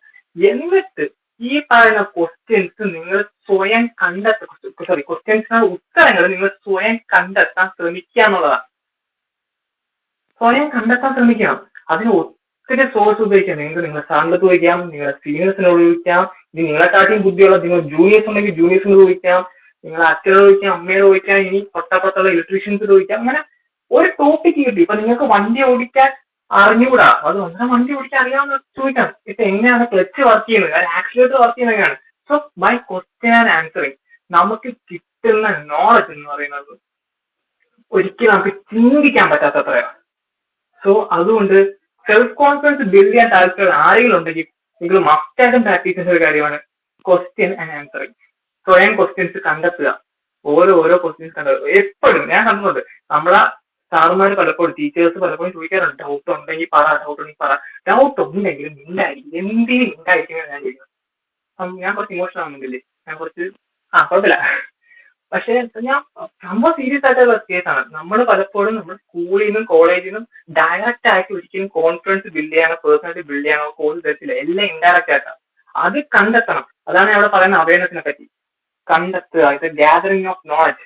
അതിന്റെ മെയിൻ മെത്തേഡ് എന്ന് പറഞ്ഞാൽ ലൈഫ് എക്സ്പീരിയൻസ് ആണ്. രണ്ടാമത്തെ മെത്തേഡാണ് ക്വസ്റ്റ്യൻ ആൻസറിങ്. സോ ക്വസ്റ്റ്യൻസ് എപ്പോഴും കണ്ടെത്തിക്കൊണ്ടിരിക്കുക, അതിന്റെ ഉത്തരം സ്വയം കണ്ടെത്തിക്കൊണ്ടിരിക്കുക. സോ അതിന്റെ മെയിൻ കാരണം ഇനി അടുത്തത് പ്രത്യേകിച്ച് ശ്രദ്ധിക്കേണ്ട ഒരു കാര്യം വെച്ചാൽ നിങ്ങൾ സെൽഫ് അവയർനെസ് ബിൽഡ് ചെയ്യുമ്പോൾ അല്ലെങ്കിൽ നോളജ് ഗ്യാദർ ചെയ്യുമ്പോൾ ഒരിക്കലും ഒരു സിംഗിൾ സോഴ്സിലോട്ട് ഒതുങ്ങരുത്. ഈ ഒരു പർട്ടിക്കുലർ ഒരു സ്ഥലത്ത് നിന്ന് മാത്രം ഇൻഫോർമേഷൻസ് എടുക്കുന്നത് നിങ്ങൾ നിർത്തുക. ഫോർ എക്സാമ്പിൾ പറയുകയാണെങ്കിൽ എന്റെ സ്വന്തം അനിയൻ, അവന് ജില്ലാ തലത്തില് ശാസ്ത്രമേളയ്ക്ക് ഒരു ഇലക്ട്രോണിക് ബേസ് ഒരു പ്രോജക്റ്റ് ചെയ്യാം. ഞാൻ അവനോട് പറഞ്ഞു, ഒരു കാരണവശാലും ChatGPT തുറക്കരുത്. നിനക്ക് വല്ല ഏറ്റവും അത്യാവശ്യമായിട്ടുള്ള ഡൗട്ടുകൾ ഉണ്ടെങ്കിൽ മാത്രമേ ChatGPT കയറാവൂ. അല്ലാതെ വെറുതെ ചുമ്മാ ChatGPT കയറി കളിക്കരുത്. കാരണം അത് തരുന്ന പലതും തെറ്റാണ്. കാരണം ഞാൻ ChatGPTയിൽ ഇനി വീട്ടുപണി മാത്രമേ എടുക്കാനുള്ളൂ. കാരണം അത് അമ്മാതിരി രീതിയിൽ ഞാൻ അതിനെ ഇട്ട് വല്ലാത്ത ഉപദ്രവിക്കുന്നുണ്ട് ChatGPT. നീ വീട്ടുപണി മാത്രം എടുത്താൽ മതി, അതുകൊണ്ട് കിട്ടിക്കഴിഞ്ഞാൽ വേറെ ലെവല്. സോ ChatGPTയിൽ എല്ലാം തെറ്റാട്ടോ. ഞാൻ മാക്സിമം പറയാം, പ്രത്യേകിച്ച് മാത്തമാറ്റിക്കൽ ഡെറിവേഷൻസും കോഡിങ്ങും ഞാൻ ഒത്തിരി യൂസ് ചെയ്തിട്ടുള്ളതാണ്, പലരും തെറ്റാം. സോ അതെപ്പോഴും ഓർത്തിട്ട് ഒരിക്കലും ഒരേ ഒരു സിംഗിൾ സോഴ്സ്. പലപ്പോഴും ഞാൻ കണ്ടിട്ടുണ്ട്, എന്റെ കൂട്ടുകാരാണെങ്കിലും എന്റെ ജൂനിയേഴ്സ് ആണെങ്കിലും ഒരു അസൈൻമെന്റ് കിട്ടിയ ഒരു ഹോംവർക്ക് കിട്ടിയ അപ്പഴേ നേരെ ചെന്ന് ChatGPTയിലോട്ട് കയറും, അല്ലെങ്കിൽ ഏതെങ്കിലും AI കയറും. പക്ഷെ നിങ്ങൾക്ക് ഈ പറഞ്ഞ AI ആണെങ്കിലും ChatGPT ആണെങ്കിലും നിങ്ങൾക്ക് സോഴ്സ് എടുത്ത് തരുന്നത് അവർ കണ്ടുപിടിച്ചിട്ടല്ല, വേറെ നമ്മുടെ ഈ ലോകത്ത് നിലവിൽ എക്സിസ്റ്റായി നിൽക്കുന്ന പലതരത്തിലുള്ള ബ്ലോഗുകൾ, വെബ്സൈറ്റുകൾ, പേജുകൾ, PDF-കൾ, യൂട്യൂബ് വീഡിയോസ്, മറ്റ് ട്വിറ്റർ വീഡിയോസ്, അങ്ങനെ പല സോഷ്യൽ മീഡിയ പ്ലാറ്റ്ഫോം, പല ഇന്റർനെറ്റ് വേൾഡിൽ നിന്നും വെർച്വൽ വേൾഡിൽ നിന്നും പലപ്പോഴും അവർ സെർച്ച് ചെയ്ത് കണ്ടെത്തുന്നതാണ്. പക്ഷെ എന്നും പറഞ്ഞാൽ എപ്പോഴും ആക്യുറേറ്റ് ആവശ്യമില്ല. പക്ഷെ നിങ്ങൾ എന്ത് ചെയ്യണമെന്ന് വെച്ച് കഴിഞ്ഞാൽ ഡയറക്റ്റ് ഓടിച്ചെന്ന് നേരെ இந்த പാനിലോട്ട് തലവെക്കുന്ന പോലെ നേരെ ചെന്ന് ChatGPTയിലോട്ട് കയറാതിരിക്കുക. സ്വന്തമായിട്ട് സെർച്ച് ചെയ്ത് കണ്ടെത്തുക, പുതിയ പുതിയ വെബ്സൈറ്റുകൾ കാണുക, പുതിയ എന്താ പണ്ടൊക്കെ വിക്കിപീഡിയ കുത്തിന്ന് സെർച്ച് ചെയ്തിട്ട് ഓരോ അസൈൻമെന്റ് എടുക്കണം. ഇപ്പൊ അതിന്റെ ആവശ്യമില്ല. പക്ഷേ അത് നിങ്ങളെ ഒന്നും കൂടി വീക്ക് ആക്കത്തേ ഉള്ളൂ. മെന്റലി ആൻഡ് ബുദ്ധിപരമായിട്ടും നിങ്ങളെ വല്ലാണ്ട് വീക്കാക്കും. നിങ്ങൾക്ക് സ്വന്തമായിട്ട് യൂട്യൂബ്, മറ്റ് പ്ലാറ്റ്ഫോമുകൾ സെർച്ച് ചെയ്യുക, കണ്ടെത്തുക. റിസോഴ്സസ് എപ്പോഴും ഇങ്ങനെ എന്താ പറയാ മാറ്റിക്കൊണ്ടിരിക്കണം. കാരണം ഇന്ന് കാണുന്ന റിസോഴ്സസ് നാളെ എന്താ വർക്ക് ആവണമെന്നില്ല. പലപ്പോഴും പുതിയ സ്ഥലം, ഇപ്പൊ തന്നെ പുതിയ സ്ഥലം ഇപ്പൊ എപ്പോഴും ചിന്നക്കടയിട്ട് ആസാമ് ചിന്നക്കട ഇളമ്പലോട്ട് ചാറാട്ട് ഇളമ്പലോ എപ്പോഴും പോയിക്കൊണ്ടിരുന്നു കഴിഞ്ഞാൽ നിങ്ങൾക്ക് കിട്ടേണ്ട അറിവ് എത്രയേ ഉള്ളൂ, അത്രത്തോളം ചുരുങ്ങും. പക്ഷെ നേരെ മറിച്ച് വല്ലപ്പോഴും ഒക്കെ ഒരു സ്വന്തമായിട്ട് ഒറ്റയ്ക്ക് കൂട്ടുകാരുമായിട്ട് ട്രിപ്പ് പോയി കഴിഞ്ഞാൽ അവിടുത്തെ സ്ഥലം, ഇവിടുത്തെ ഭാഷ, അവിടുത്തെ ഫുഡ് എപ്പോഴും മാറും. നിങ്ങളുടെ ടേസ്റ്റ് മാറും, നിങ്ങളുടെ നാക്കിന്റെ ടേസ്റ്റ് ബഡ്സിന് കുറച്ചും കൂടി ഒരു ഇമ്പ്രൂവ്മെന്റ് വന്നുകൊണ്ടിരിക്കും, നിങ്ങളുടെ ബ്രെയിൻ റെക്കഗ്നൈസേഷൻ ഭയങ്കര ഇമ്പ്രൂവ്മെന്റ് ആയിക്കൊണ്ടിരിക്കും. നിങ്ങൾ സ്ഥിരം ചെയ്യുന്ന ഒരു കാര്യം വീണ്ടും വീണ്ടും ചെയ്തുകൊണ്ടിരുന്ന ബോറടിക്കും. അത് നിങ്ങൾ മാസ്റ്റർ ആയി പോയാൽ പോലും ഒരു പർട്ടിക്കുലർ സോഷ്യൽ അറിവ് നിൽക്കുക ചെയ്യുന്നത്. ഇപ്പൊ നിങ്ങൾ സ്ഥിരമായിട്ട് മാത്സ് മാത്രം പഠിച്ചാൽ മാത്സ് മാത്രം അറിയും, പക്ഷെ നിങ്ങൾക്ക് മാത്സ് മാത്രമല്ല പഠിക്കുന്നത്, നിങ്ങളുടെ സിലബസിൽ മറ്റു വിഷയങ്ങളുണ്ട്. സോ അപ്പോൾ അതും കൂടി പഠിച്ചാലേ നിങ്ങൾക്ക് മാറിയുള്ളൂ. അതാണ് ഞാൻ പറഞ്ഞത്, എന്ത് റിസോഴ്സസ് നിങ്ങൾ സെർച്ച് ചെയ്ത് നോളജ് ഉണ്ടാക്കാൻ വേണ്ടി സെർച്ച് ചെയ്താൽ പോലും എപ്പോഴും നിങ്ങളായിട്ട് എന്താ പറയാ ഒരു റിസർച്ച് ഓറിയന്റഡ് ആയിരിക്കുക. എപ്പോഴും ഒരു സോഴ്സിൽ ഒതുങ്ങരുത്. വീണ്ടും പറയാനും ഒരിക്കലും ഒരു സോഴ്സിൽ ഒതുങ്ങരുത്. സെർച്ച് ചെയ്യുക, ഓരോ വെബ്സൈറ്റിൽ കയറി ഇറങ്ങി തന്നെ ഒരു അസൈൻമെന്റ് ഉത്തരം കണ്ടുപിടിക്കാനായിട്ട് ശ്രമിക്കുക. ഓക്കെ, സോ അതാണ് അവയർനെസ്സിനെ പറ്റി. അവയർനെസ്സിന്റെ 2 മെത്തേഡുകളെ പറ്റി പറഞ്ഞു. ഇപ്പൊ അവയർനെസ്സിൽ നിങ്ങൾ മെയിനായിട്ട് ചെയ്യുന്ന കാര്യം പറ്റി പറഞ്ഞു. ഈ പറയുന്ന കാര്യങ്ങൾ നിങ്ങൾ നിങ്ങളുടെ ലൈഫിൽ പ്രാക്ടീസ് ചെയ്ത്, ഞാൻ പ്രാക്ടീസ് ചെയ്ത് പ്രൂവ് ചെയ്തിട്ടുള്ള കാര്യങ്ങളാണ്. ഒരിക്കലും ചുമ്മാ ചാറ്റ് നോക്കിയിട്ടോ യൂട്യൂബ് വീഡിയോ കണ്ടിട്ടോ ഉണ്ടാക്കിയ PDF അല്ല. കഴിഞ്ഞ ഇത്രയും വർഷത്തിന് വേണ്ടി ഞാൻ വർക്ക് ചെയ്തുണ്ടാക്കിയതാണ്. അടുത്തത് സെൽഫ് അവയർനെസ്. നേരത്തെ നമ്മൾ പറഞ്ഞ അവയർനെസ് എന്ന് പറഞ്ഞാൽ നമ്മുടെ ഔട്ട്സൈഡാണ്, ഈ ലോകമായിട്ട് അല്ലെങ്കിൽ എൻവയോൺമെന്റുമായിട്ട് കണക്ട് ചെയ്ത് വരുന്ന കാര്യങ്ങളാണ്. പക്ഷേ പലപ്പോഴും നമ്മുടെ ടീനേജേഴ്സിന് അല്ലെങ്കിൽ ഈ പറഞ്ഞ 15-നും 23-25 വയസ്സിനിടയിലുള്ള പലർക്കും ഇല്ലാത്ത ഒരു ബേസിക് സ്കില്ലാണ് സെൽഫ് അവയർനെസ് എന്ന് പറയുന്നത്. നമ്മൾ ആരാ, ഞാൻ ആരാ, എന്താണ് ഞാൻ, എന്താണ്, ആരാണ്, എവിടുന്ന് വരുന്നു, എന്ത് ജീവിക്കുന്നു, എങ്ങനെ കഴിക്കുന്നു, എങ്ങനെ ഉറങ്ങുന്നു, എന്റെ സ്കിൽ എന്താണ്, എന്റെ ഇഷ്ടങ്ങളാണ്, എന്റെ ഇഷ്ടക്കേടുകൾ എന്താണ്, എന്റെ കുറവുകൾ എന്താണ്. സോ ഈ പറയുന്ന ഫാക്ടേഴ്സിനെ പറ്റി നേരത്തെ പറഞ്ഞത് ബൈ ക്വസ്റ്റ്യനിങ് ആൻഡ് ആൻസറിങ്. നമ്മളെ നമ്മളോട് ചോദിക്കണം, ഞാൻ എന്ത് രീതി ചെയ്തു, എനിക്ക് എങ്ങനെ അയാളോട് ഇഷ്ടം തോന്നി, എനിക്ക് എന്തുകൊണ്ട് അയാളോട് ഇഷ്ടം തോന്നിയില്ല, എനിക്ക് എന്തുകൊണ്ട് അയാളോട് വെറുപ്പ് തോന്നി, എന്തുകൊണ്ട് എനിക്ക് അയാളോട് വെറുപ്പ് തോന്നിയില്ല, എനിക്ക് എന്തുകൊണ്ട് ഈ വിഷയം പഠിച്ചിട്ട് തലേ കയറുന്നില്ല, എന്തുകൊണ്ട് ഈ വിഷയം പഠിക്കുമ്പോൾ പെട്ടെന്ന് മനസ്സിലാവും. സോ ഈ പറയുന്ന ഫാക്ടേഴ്സിനെ പറ്റി എപ്പോഴും അവെയർ ആയിരിക്കുക. Self awareness. നമ്മുടെ കുറവുകൾ, എനിക്ക് ഓടിയിട്ട് എത്തുന്നില്ല, എന്റെ സ്പീഡ് എന്ത് കൂടാത്ത, എനിക്ക് എന്താ പറയാ 40 കിലോയുടെ ഡമ്പിൾ പൊക്കാൻ പറ്റുന്നില്ല, എന്തുകൊണ്ട് പറ്റുന്നില്ല, എനിക്ക് എന്തൊരു പെട്ടെന്ന് ടെൻഷൻ വരുന്നു, അതെങ്ങനെ മാറ്റാൻ പറ്റും. സോ ഇങ്ങനത്തെ ഉള്ള നമ്മളുമായിട്ട് ചുറ്റപ്പെട്ട് കിടക്കി നമ്മളുമായിട്ട് കണക്ട് ചെയ്ത് വരുന്ന പല കാര്യങ്ങളും നമ്മൾ എപ്പോഴും അവെയർ ആയിരിക്കുക. അതിനാണ് സെൽഫ് അവയർനെസ് എന്ന് പറയുന്നത്. ഈ സെൽഫ് അവയർനെസ് ഉണ്ടെങ്കിൽ നിങ്ങൾക്ക് നിങ്ങളുടെ കൃത്യമായിട്ടുള്ള ഗോൾ സെറ്റ് ചെയ്യാൻ പറ്റും. നേരത്തെ 2 അവയർനെസ് ഉണ്ട്. ഒന്ന് നേരത്തെ മറ്റേ എക്സ്റ്റേണൽ അവയർനെസ്, അതാണ് ഞാൻ പ്രത്യേക അവയർനെസ് എന്ന് പറഞ്ഞാൽ ആദ്യം എടുത്തത്. രണ്ടാമത് സെൽഫ് അവയർനെസ്. ഈ 2 കാര്യങ്ങൾ നിങ്ങൾ എപ്പോഴും അവെയർ ആയിരിക്കും. ഒന്ന് സെൽഫ് ആൻഡ് സറൗണ്ടിങ്.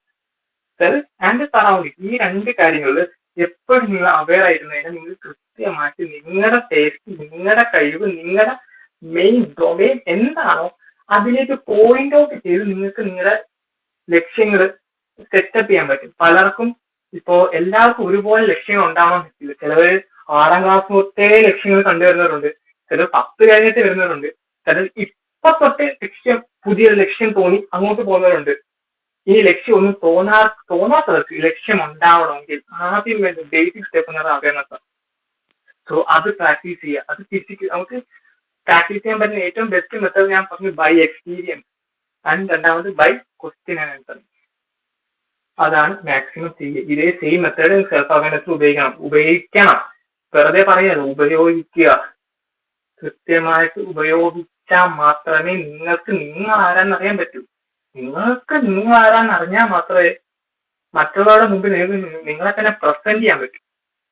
അല്ലാതെ പിന്നെ വെറുതെ ഇപ്പൊ നിങ്ങളെ പറ്റി ഒരു കുന്തം അറിയത്തില്ല, നിങ്ങൾക്ക് നിങ്ങളുടെ വീക്ക്നെസിനെ പറ്റി അറിയത്തില്ല, നിങ്ങളുടെ സ്ട്രെങ്തിനെ പറ്റി അറിയത്തില്ല.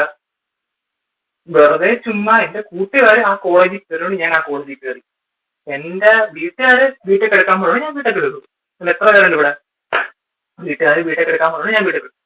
വീട്ടുകാർ ആ കോളേജിൽ കയറാൻ പറഞ്ഞാൽ ആ കോളേജ്. അല്ലാതെ സ്വന്തമായിട്ട് എനിക്ക് ബിടെക് പറ്റില്ല, എനിക്ക് ബിടെക് അല്ല എന്ന് സ്വയം തീരുമാനിച്ചിട്ട് പലരും ഇപ്പൊ പലപ്പോഴും ഞാൻ കഴിഞ്ഞ ക്ലാസ്സിൽ തന്നെ 1-2 പേരുണ്ട്. ഇപ്പൊ സെക്കൻഡ് ഇയർ ആയപ്പോഴത്തേക്ക് മനസ്സിലാവും ബിടെക് പറ്റില്ലെന്ന്. അതിലും വേറെ നേരത്തെ തന്നെ സെൽഫ് അവെയർ ഉണ്ടായിരുന്നുവെങ്കിൽ ആദ്യത്തെ ഫസ്റ്റ് ഇയറിൽ മുടക്കിയ പൈസ ലാഭിക്കായിരുന്നല്ലോ, ഫീസ് ലാഭിച്ചൂടായിരുന്നോ?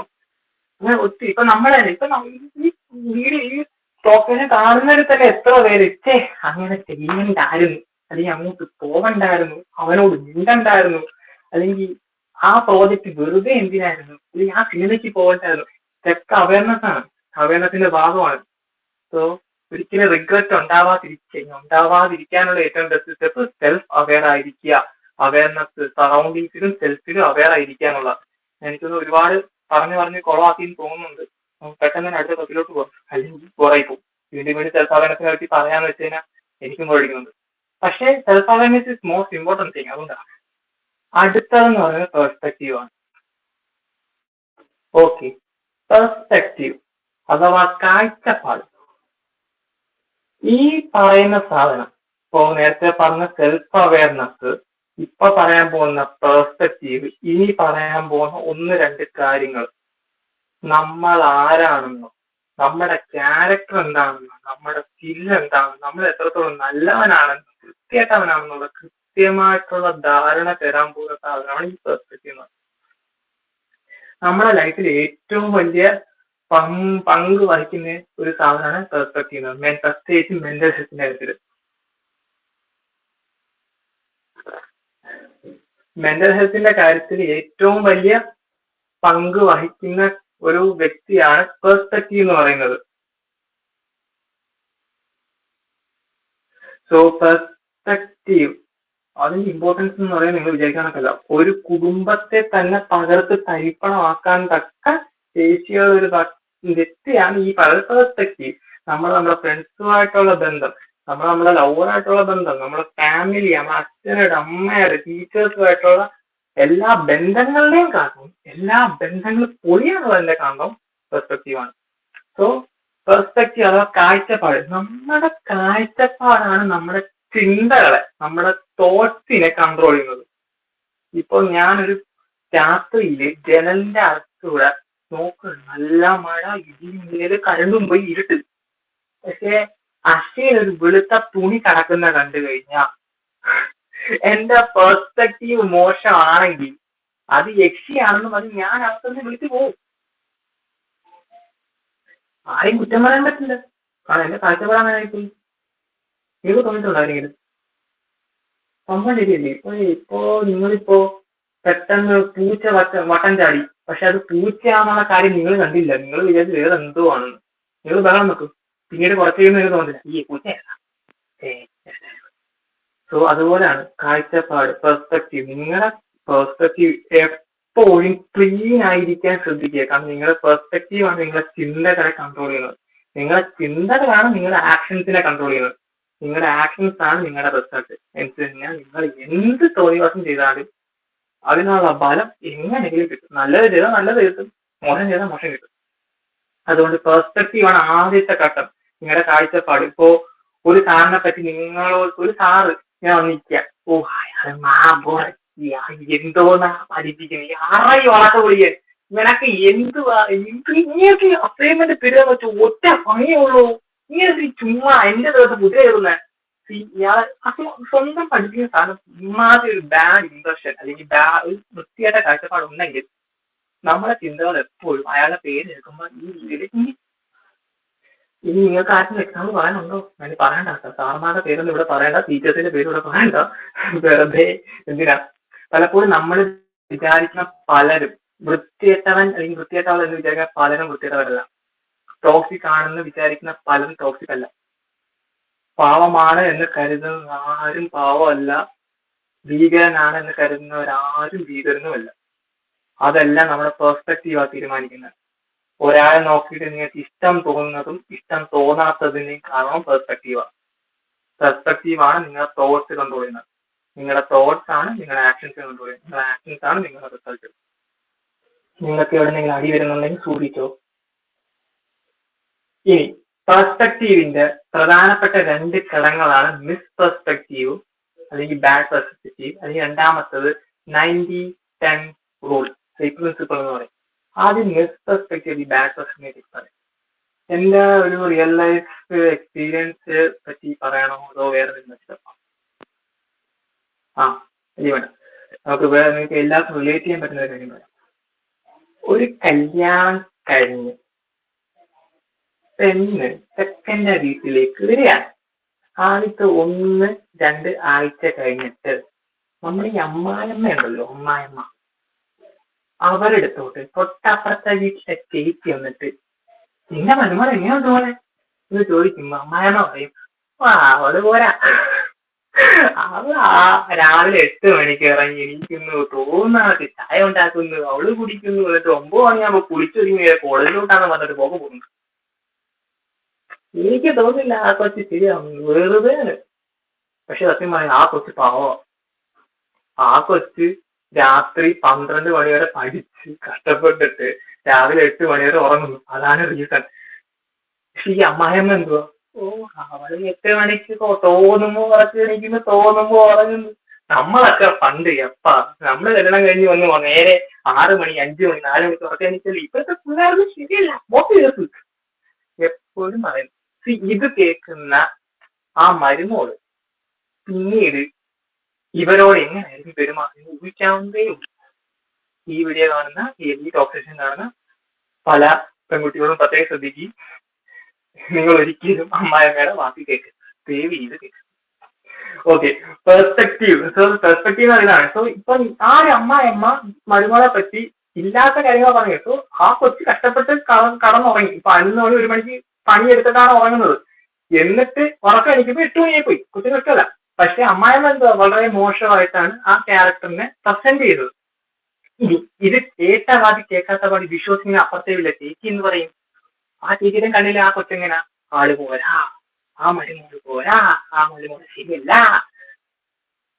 ആ തങ്കപ്പെട്ട ചെറുക്കൻ എന്ത് പാവം ചെയ്തിട്ടാണോ എന്തോ എനിക്ക് എന്റെ പുറത്തു വേണ്ടി എന്തിനാണ് ആ കൊച്ചിന് അങ്ങനത്തെ ഒരു പൂവൻ ദേവീനെ കണ്ട് പോയി കൈ കൊടുത്തേക്ക്. പലപ്പോഴും പല നല്ല ബന്ധങ്ങളും ഡിവോഴ്സ് വർക്കിൽ എത്താനുള്ള മെയിൻ വില്ലൻ ഈ പെർസ്പെക്റ്റീവാണ്, ബാഡ് പെർസ്പെക്റ്റീവാണ്. ഇനി എന്റെ ലൈഫ്, റിയൽ ലൈഫ് ഞാൻ പറഞ്ഞ കഥ നിങ്ങൾക്ക് എത്ര റിലേറ്റ് ചെയ്യാൻ പറ്റും എനിക്ക് അറിയത്തില്ല. കാരണം ഒരാളെ പറ്റി മോശമായിട്ടാണ് നമ്മൾ റെപ്രസെന്റ് ചെയ്യുന്നെങ്കിൽ, നേരത്തെ പറഞ്ഞാല് ആ അയൽവാസി ചേച്ചി, ആ ചേച്ചിയുടെ കണ്ണില് ആ ചേച്ചി കണ്ടിട്ട് പോലും ഇല്ല ആ പെൺകുട്ടിനെ, മര്യാദയ്ക്കൊന്നും സംസാരിച്ചിട്ട് പോലും ഇല്ല. അപ്പോഴേ ആ ചേച്ചിയുടെ മുമ്പിൽ അല്ലെങ്കിൽ മനസ്സിൽ ഓൾറെഡി ആ മരുമോളെ പറ്റിയൊരു സ്ക്രീൻ വന്നു. ആ മരുമോൾ ഇങ്ങനെയാണ്, ഇപ്പൊ ഉറക്കമാണെങ്കിൽ ആ മരുമോളുടെ സ്വഭാവം മോശമാണ്. ഈ ഈ പറയുന്ന എന്താ ചേച്ചി അവിടെ കഷ്ടകാലത്തിന് കുടുംബശ്രീകൾ ഉള്ളതാണെങ്കിൽ പറഞ്ഞിട്ട് കാര്യമില്ല, ആ കൊച്ചിന്റെ ജീവിതം കട്ടപ്പോകാം. സത്യം. ഞാൻ പണ്ട് കുടുംബശ്രീയെ പറ്റി ആൾക്കാർ കളിയാക്കുമ്പോൾ എന്തിനാ കളിയാക്കുന്നത്, നല്ല ഓർഗനൈസേഷൻ അല്ലേ, അത്യാവശ്യം നല്ല, ഇപ്പൊ വീട്ടിലിരിക്കുന്ന അമ്മച്ചിമാർക്കും ചേച്ചിമാർക്കൊക്കെ അത്യാവശ്യം നല്ല ആക്ടിവിറ്റി കൊടുക്കുന്നില്ല. എന്റെ ഉമ്മ കുടുംബശ്രീ കയറുന്നത് വരെ ഞാൻ അറിഞ്ഞോ അറിയാതെ എപ്പോഴും എന്റെ വാട്സാപ്പ് ഗ്രൂപ്പ് നോക്കി ഞാൻ തിരിച്ചു. എല്ലാ കുടുംബത്തിലും ഒരാളൊക്കെ ഞാൻ പറഞ്ഞില്ല കേട്ടോ, പക്ഷെ ചിലവുണ്ട്. മറ്റൊരു നിങ്ങൾ അമ്മമാരായിരിക്കും കുടുംബത്തിലുണ്ടെങ്കിൽ ചുമ്മാ എന്റെ വാട്സാപ്പ് നോക്കിക്കോണേ, നല്ല രസമാ, വേറെ എവിടെയും പോകണ്ട. സത്യം, അതൊക്കെ ചെന്ന് താളിപ്പോപ്പിയൊക്കെ പാവം പഞ്ച ചക്കരയാണ്. സോ ഇതാണ് പെർസ്പെക്റ്റീവിന്റെ മെയിൻ വില്ലൻ. മെയിൻ വില്ലനാണ് പെർസ്പെക്റ്റീവ് എന്ന് പറയുന്നത്. നമ്മളെ ശരിയായ രീതിയിൽ പെർസ്പെക്റ്റീവ് എടുത്തില്ലെങ്കിൽ സത്യം പറയാം നമ്മുടെ ജീവിതം കുളം തോണ്ടി തരും. ഇനി എന്റെ ലൈഫ് എക്സ്പീരിയൻസ് ഞാൻ പറയാം. ഫോർ എക്സാമ്പിൾ പറയുകയാണെങ്കിൽ എന്റെ ലൈഫ് എക്സ്പീരിയൻസ്, എന്റെ ലൈഫ് ശരിക്കും നടന്നൊരു കാര്യം. എന്നെ പറ്റി ഇവിടെ ഇരിക്കുന്ന ആർക്കും, ഈ ക്ലാസ് കേൾക്കുന്ന ആർക്കും അറിഞ്ഞുകൂടാന്ന് വെക്കുക. അപ്പൊ നിങ്ങൾ ചോദിക്കുകയാണ് ആരൊക്കെയാണ് ഈ പഠിക്കുന്നത് നിങ്ങൾക്കറിയോ? അപ്പൊ നിങ്ങളുടെ പ്രിയപ്പെട്ട കൂട്ടുകാരൻ അല്ലെങ്കിൽ കൂട്ടുകാരി എന്നെ പറ്റി പറയാ, അതുപോലൊരു അറുക്ക ചെറുക്കം വേറില്ല, ഒടുക്കത്ത ജാട, അസൂയ, ഷോപ്പും, എപ്പോഴും ഇഞ്ചിയേരി നടക്കൂ, എപ്പോഴും ഇംഗ്ലീഷിൽ സംസാരിക്കൂ, അതാണ് മറ്റേതാണ് മറിച്ചാണ്. ഇനി പെൺപിള്ളാരോടൊക്കെ വളരെ മോശമായിട്ട് പെരുമാറത്തോളൂ. പെൺപിള്ളാർ നോക്കുന്നത് ശരിയല്ല, നോട്ടം ശരിയില്ല, തൊടുന്നത് ശരിയല്ല, അവന്റെ ഉദ്ദേശം എന്ന് പറയാൻ കഞ്ചാവാണ്, മറ്റേതാണ്. എന്നെ പറ്റി എത്രയൊക്കെ വൃത്തിയായിട്ട രീതിയിൽ പറയാവോ അത്രയൊക്കെ വൃത്തിയായിട്ട രീതിയിൽ മസാലയൊക്കെ ചെയ്ത് നിങ്ങളെ കൂട്ടുകാരൻ കൂട്ടുകാരി നിങ്ങൾ അണ്ണാക്കിലോട്ട് അടിച്ചിട്ട്, അതിനുശേഷം ഞാൻ എത്രയൊക്കെ നല്ല രീതിയിൽ പെരുമാറിയാലും, എത്രയൊക്കെ നിങ്ങളെ സ്നേഹിച്ചാലും, റെസ്പെക്ട് ചെയ്താലും, ബഹുമാനിച്ചാലും, കെയർ ചെയ്താലും, പ്രൊട്ടക്ട് ചെയ്താലും നിങ്ങൾ എന്നെ എങ്ങനെ കാണും എന്ന് പറയാമോ? ദേവി കാര്യങ്ങൾ മൈക്കോണാക്കി ദേവി കാര്യങ്ങൾ മൈക്കോണാക്കി നിങ്ങൾ ഇവിടെ. ഹലോ, കണ്ടല്ല വേറെ.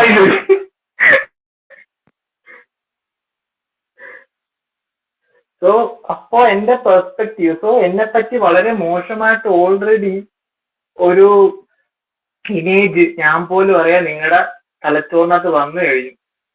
സോ അങ്ങനെ വരുമ്പോഴത്തേക്കും ഞാൻ നിങ്ങളോട് എത്ര നല്ല രീതിയിൽ പെരുമാറിയാലും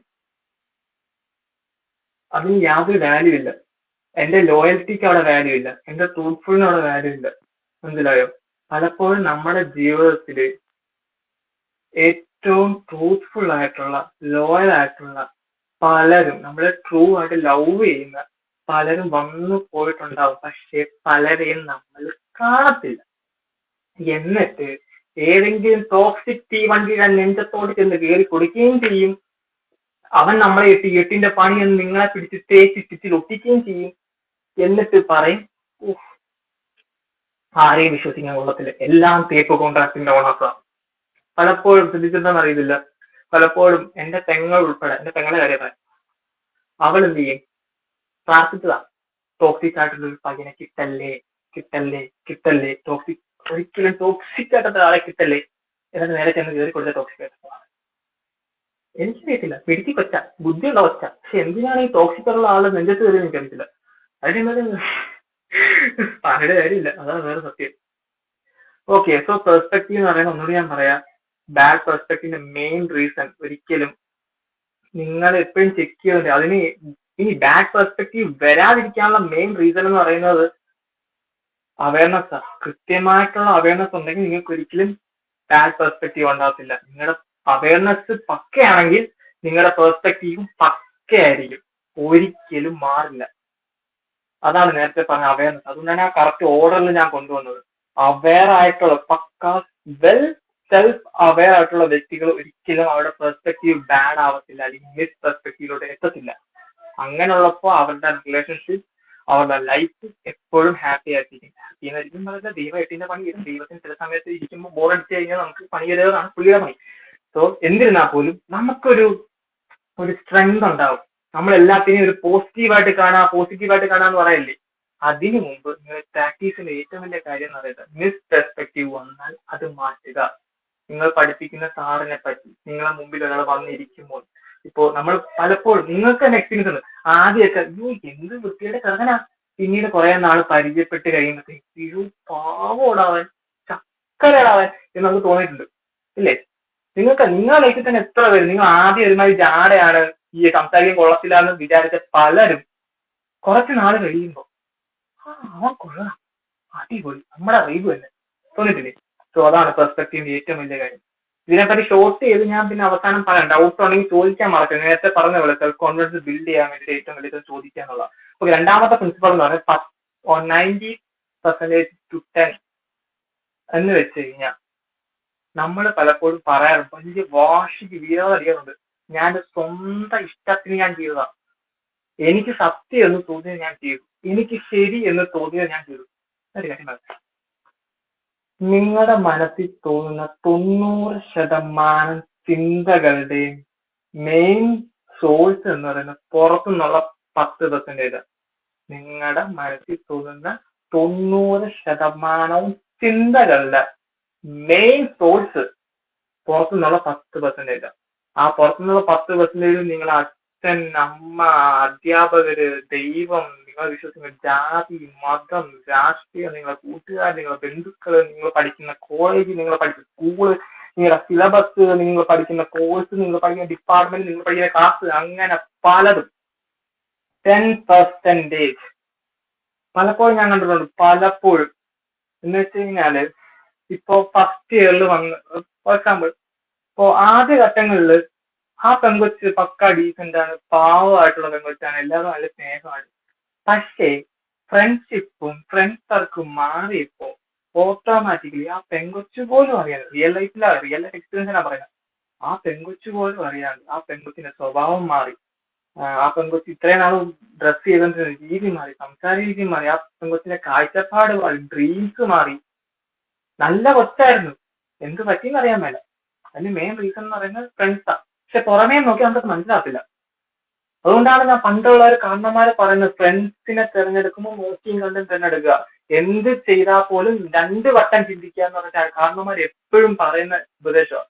ഫ്രണ്ട്സിനെ തിരഞ്ഞെടുക്കുമ്പോൾ, അല്ലെങ്കിൽ റിലേഷൻഷിപ്പിലേക്ക് ഒരാളെ തിരഞ്ഞെടുക്കുമ്പോൾ നല്ല വൃത്തിക്ക്, നല്ല പക്കയായിട്ട് ആൾക്കാരെ തിരഞ്ഞെടുക്കുക.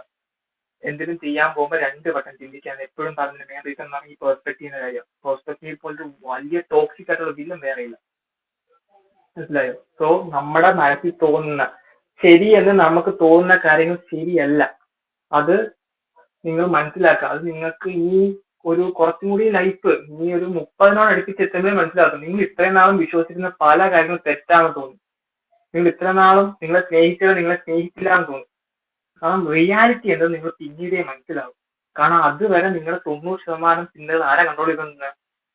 10%. ആ എക്സ്റ്റേണൽ 10%. ആ എക്സ്റ്റേണൽ 10%നെ ചെറുതായിട്ടൊന്ന് മാറ്റിയാൽ തന്നെ നിങ്ങളുടെ ചിന്തകൾ മാറും.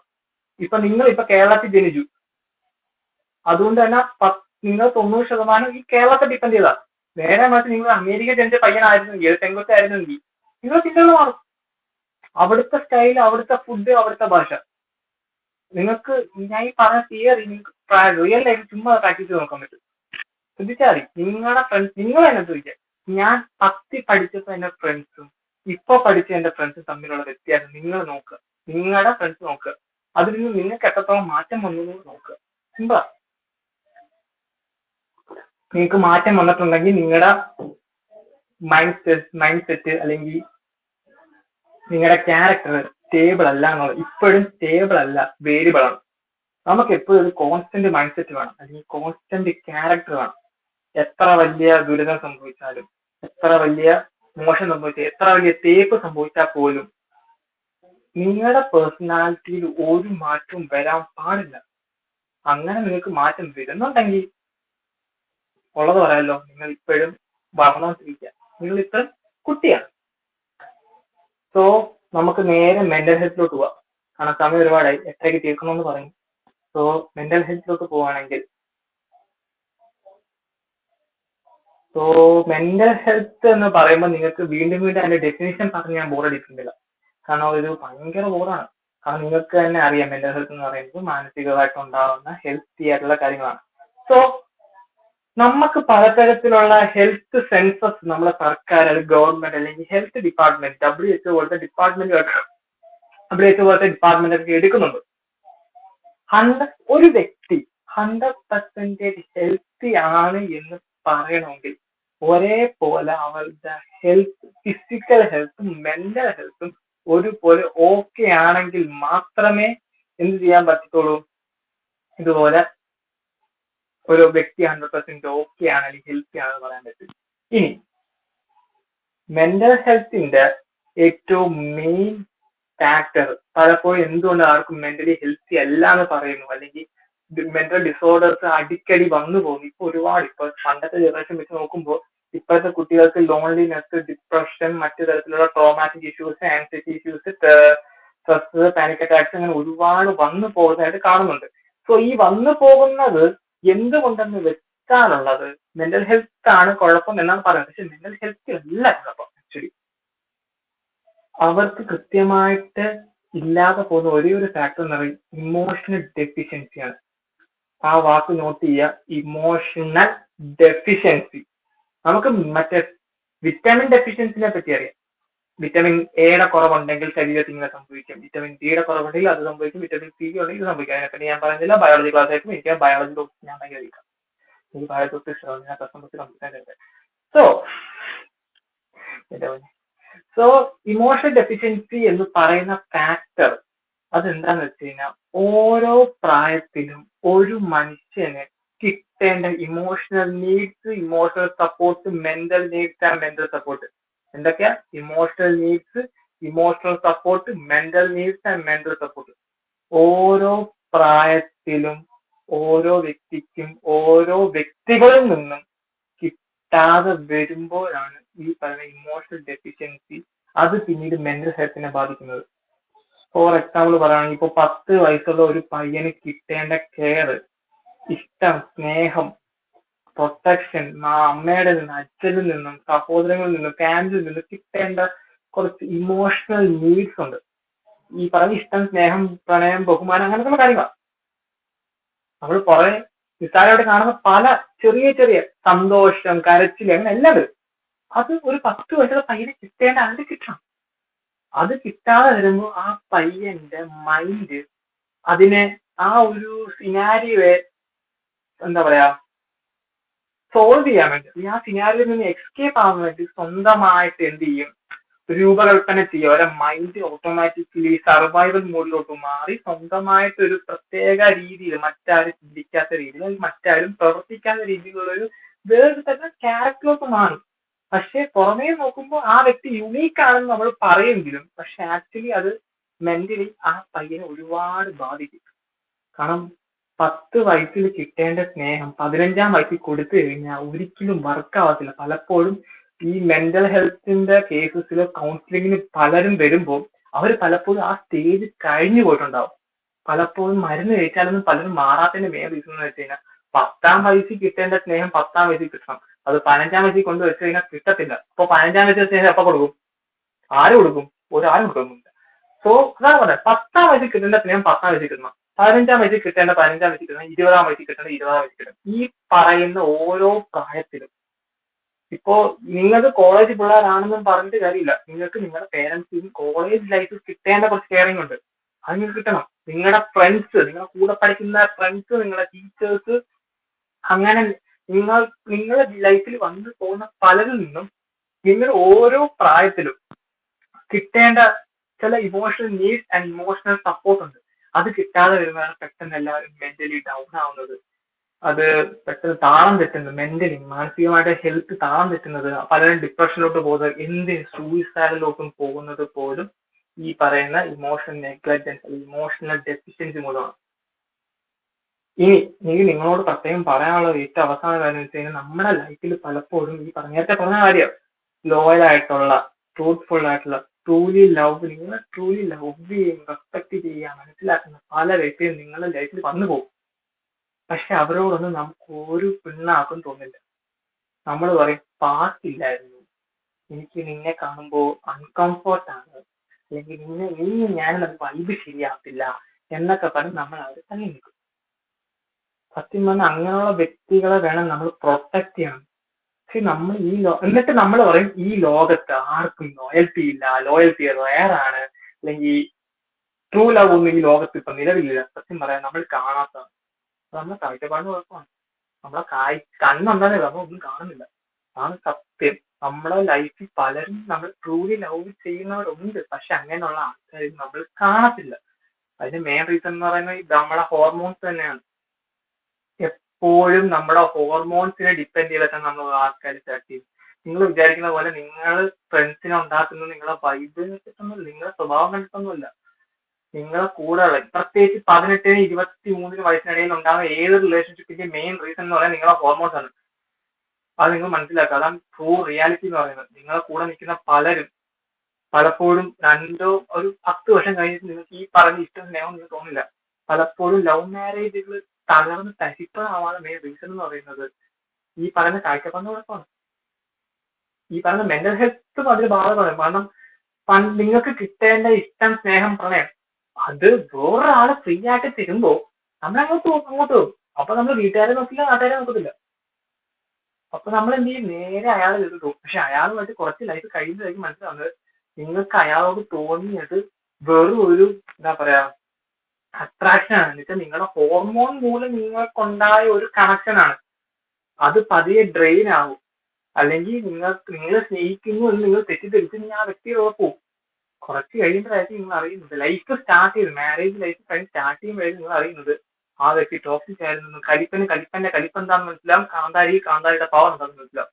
കലിപ്പം പിടിച്ച് പിടിച്ചാൽ തീരും. കാന്താരി പിന്നെ ഡിവോഴ്സ് വേണമെന്ന് പറഞ്ഞ് കടന്നു കഴിയും. സംഭവിക്കുന്ന റിയാലിറ്റിയാണ് ഞാൻ പറയുന്നത്. നമ്മൾ ഒരിക്കലും നമ്മുടെ ഹോർമോൺസിന്റെ കീഴിലാവാതെ, ഇപ്പൊ നിങ്ങളുടെ ബെസ്റ്റ് ഫ്രണ്ട് എന്ന് നിങ്ങൾ വിചാരിക്കുന്നത് പോലും ഡോപ്പമിൻ എന്ന് പറയുന്ന ഹോർമോണിന്റെ ബേസിസിലാണ് എന്നും പറഞ്ഞ എല്ലാ ഫ്രണ്ട്ഷിപ്പും ഞാൻ അങ്ങനെയാണെന്ന് പറയുന്നത് കേട്ടോ. അത് നിങ്ങൾ ഒരിക്കലും തെറ്റിദ്ധരിക്കും. പക്ഷെ കോമൺ ആയിട്ട് കണ്ടുവരുന്ന ഒരു കാര്യം അതാ. നമ്മൾ തന്നെ പറഞ്ഞിട്ടുണ്ട്, S1 വെച്ച് എന്ത് ചങ്കും ചങ്കത്തിയാ, S8 ആയപ്പോ ഒരു മൈൻഡും ഇല്ല. നിങ്ങൾ തന്നെ ഒരുപാട് തവണ ആ റീൽ കണ്ടിട്ടുണ്ടാവും. S1 വെച്ച് ഭയങ്കര ബെസ്റ്റ് ഫ്രണ്ട്സ് ഫോർ എവർ എന്നൊക്കെ പറഞ്ഞ് ഭയങ്കര ഗ്രൂപ്പ് ഒക്കെ ഉണ്ടാക്കും. S8 വേണ്ട, സെക്കൻഡ് ഇയർ ആകുമ്പോഴത്തേക്കും ദാ നടക്കുന്നു. ഈ പറഞ്ഞ ബെസ്റ്റ് ഫ്രണ്ട്സ് ഫോർ എവർ എന്ന് പറഞ്ഞാൽ രണ്ട് അറ്റത്തായി. അതാണ് പറയുന്നത്, it's all about the mental health, it's all about the perspective, it's all about the hormone. So അതിന് ഈ പറയുന്ന തെറ്റിലേക്ക് അല്ലെങ്കിൽ നിങ്ങളുടെ മെന്റൽ ഹെൽത്ത് പ്രൊട്ടക്ട് ചെയ്യാനുള്ള ഏറ്റവും വലിയ ആൾ ഞാൻ ആദ്യം പറഞ്ഞ അവയർനെസ്. രണ്ടുതരം അവയർനെസ് ഉണ്ട്, ഒന്ന് സറൗണ്ടിങ്, ഒന്ന് സെൽഫ് അവയർനെസ്. സോ ഇത് പ്രാക്ടീസ് ചെയ്യാം. ഞാൻ ദയവ് ചെയ്ത് പറയുന്നതാണ്, എന്റെ എക്സ്പീരിയൻസ് വെച്ച് ഞാൻ പറയുന്നത് പ്രാക്ടീസ് ചെയ്യേണ്ട കാര്യങ്ങളാണ്. ഇതൊരിക്കലും ഒരു തിയറി പേപ്പർ പോലെ കേട്ടിരിക്കാനുള്ളതല്ല. ലൈഫിൽ പ്രാക്ടീസ് ചെയ്യുക, എന്നാലേ ഈ പ്രോസസ്സും കൊണ്ട് നിങ്ങൾക്ക് എന്തെങ്കിലും ഒരു ഗുണം ഉണ്ടാവും. ഓക്കെ, ഇനി മെന്റൽ ഹെൽത്ത് ഇംപ്രൂവ് ചെയ്യാൻ അല്ലെങ്കിൽ നിങ്ങൾക്ക് നഷ്ടപ്പെട്ടു പോയ മെന്റൽ ഹെൽത്ത് തിരിച്ചു കിട്ടാനുള്ള ഒരു ഈസി വേ എന്ന് പറയുന്നത് ഒന്ന് ജേർണലിംഗ് ആണ്. പക്ഷേ ജേർണലിംഗ് എന്ന് പറയുമ്പോഴേ, ഇനി ഈ ടോപ്പിക്കിലോട്ട് പറയുന്നത് നിങ്ങൾ ഒരു കാര്യം പറയാം. ഞാൻ പൊതുവെ ഈ ഒരു ടോപ്പിക്ക് ഇതുപോലൊരു മാസീവ് പീപ്പിൾസിന്റെ മുമ്പിൽ പ്രസന്റ് ചെയ്യാറില്ല. ഇത് കാണാന്ന് വെച്ച് കഴിഞ്ഞാൽ ഇവിടെ ഇരിക്കുന്ന ഇപ്പോ 65 പേരെ കണ്ടു. ഈ 65 പേരുടെയും mind set, perspective, mental health 65 രീതിയിലാണ്. അപ്പോ ഞങ്ങൾ കൗൺസിലിംഗ് ചെയ്യുന്ന സമയത്ത് ആദ്യം ഈ വ്യക്തിയെ കൊണ്ട് ഈ വ്യക്തിയുടെ സെൽഫ് എക്സ്പ്രഷൻ നടത്തും. അടുത്ത സിറ്റിങ്ങിൽ ഈ വ്യക്തിയുടെ പേഴ്സണാലിറ്റിയെ കുറിച്ച് പഠിക്കും. എന്നിട്ട് ഈ വ്യക്തിയുടെ ലൈഫ് സ്റ്റൈല്, പേഴ്സണാലിറ്റി, ഇഷ്ടങ്ങൾ, ഇഷ്ടക്കേടുകൾ ഇതിനനുസരിച്ചാണ് നമ്മൾ ഈ വ്യക്തിക്ക് വേണ്ട രീതിയിലുള്ള ഗൈഡൻസും ഉപദേശവും ഒക്കെ കൊടുക്കുന്നത്. മനസ്സിലായോ? സോ അങ്ങനെ ഈ പറഞ്ഞ ടോപ്പിക്ക് ഇപ്പൊ നിങ്ങളോട് പറഞ്ഞതൊക്കെ നിങ്ങളായി ഒരാള് ഒറ്റയ്ക്ക് വന്ന് എന്റെ അടുത്ത് പറയുമ്പോഴത്തേക്ക് ടോപ്പിക്ക് മാറും. കാരണം ആ വ്യക്തിയുടെ ലൈഫ് സ്റ്റൈലിനെ അടിസ്ഥാനമാക്കിയിട്ടായിരിക്കും. സോ നമുക്ക് നേരെ മെന്റൽ ഹെൽത്ത്, സമയമില്ല, മെന്റൽ ഹെൽത്തിലോട്ട് പോവാം. സോ മെന്റൽ ഹെൽത്തിന്റെ ഒന്നാമത്തെ ജേർണലിംഗ് ആണ്. സോ ജേർണലിംഗ് എന്ന് പറയുന്നത് ജസ്റ്റ് റൈറ്റ് ചെയ്യാനുള്ളത്. നിങ്ങളുടെ മനസ്സിൽ തോന്നുന്ന ഇമോഷൻസിന് കൃത്യമായിട്ട് ഫോളോ അപ്പ് ചെയ്യാൻ, അല്ലെങ്കിൽ നേരത്തെ പറഞ്ഞ സെൽഫ് അവയർനെസ് ബിൽഡ് ചെയ്യാൻ പറ്റുന്ന ഏറ്റവും വലിയ മെത്തേഡാണ് ജേർണലിംഗ് എന്ന് പറയുന്നത്. നിങ്ങൾ രാത്രി ഉറങ്ങുന്നതിന് മുമ്പ് ഞാൻ ഇന്നത്തെ ദിവസം ഇന്ന കാര്യങ്ങൾ ചെയ്തു. പണ്ട് നമ്മൾ ഡയറി എഴുതുന്ന പറയും. പണ്ട് നമ്മൾ ഡയറി എഴുതുമായിരുന്നു, പണ്ടത്തെ ജനറേഷൻ. അതെന്ന് പറയുന്നത് ഓൾസോ ജേർണലിംഗ്. ഇന്നത്തെ ദിവസം ഞാൻ ഇത്ര മണിക്ക് സ്കൂളിൽ പോയി, കോളേജിൽ പോയി, ഇത്ര മണിക്ക് ഞാൻ ക്ലാസ്സിൽ പോയി, അവിടെ വെച്ച് എനിക്ക് ഇങ്ങനെ സംഭവം ഉണ്ടായി, ഞാൻ അവിടെ വെച്ച് ഇങ്ങനെ ഒരാളെ കണ്ടു, അയാളെ കാണാൻ ഇങ്ങനെ ആയിരുന്നു, പക്ഷെ അയാൾ എന്നോട് സംസാരിച്ചു, പക്ഷെ എനിക്ക് അയാൾ എന്തോ ദേഷ്യം തോന്നി. എന്തുകൊണ്ട് അയാൾ ദേഷ്യം തോന്നി? ഇതിങ്ങനെ നമ്മൾ നമ്മൾ എഴുതും. ഇത് എഴുതി കഴിയുമ്പോൾ നമ്മുടെ ബ്രെയിൻ സംതിങ് ലൈക്ക് ഒരു റീസെറ്റ് അടിച്ച പോലെ ഫീൽ ചെയ്യും. അത് നിങ്ങൾക്ക് 1 ദിവസം ഫീൽ ചെയ്തില്ല, സ്ഥിരമായിട്ട് പ്രാക്ടീസ് ചെയ്ത് വരുമ്പോൾ നിങ്ങൾക്ക് ഇത് സ്വയമായിട്ട് എഴുതും. ഇന്ന് ഞാൻ ഇവിടം വരെ പോയി, ഇന്ന കാര്യങ്ങളൊക്കെ ചെയ്തു, പക്ഷെ ഇന്ന കാര്യം ചെയ്ത സമയത്ത് ഇങ്ങനെ സംഭവം ഉണ്ടായി.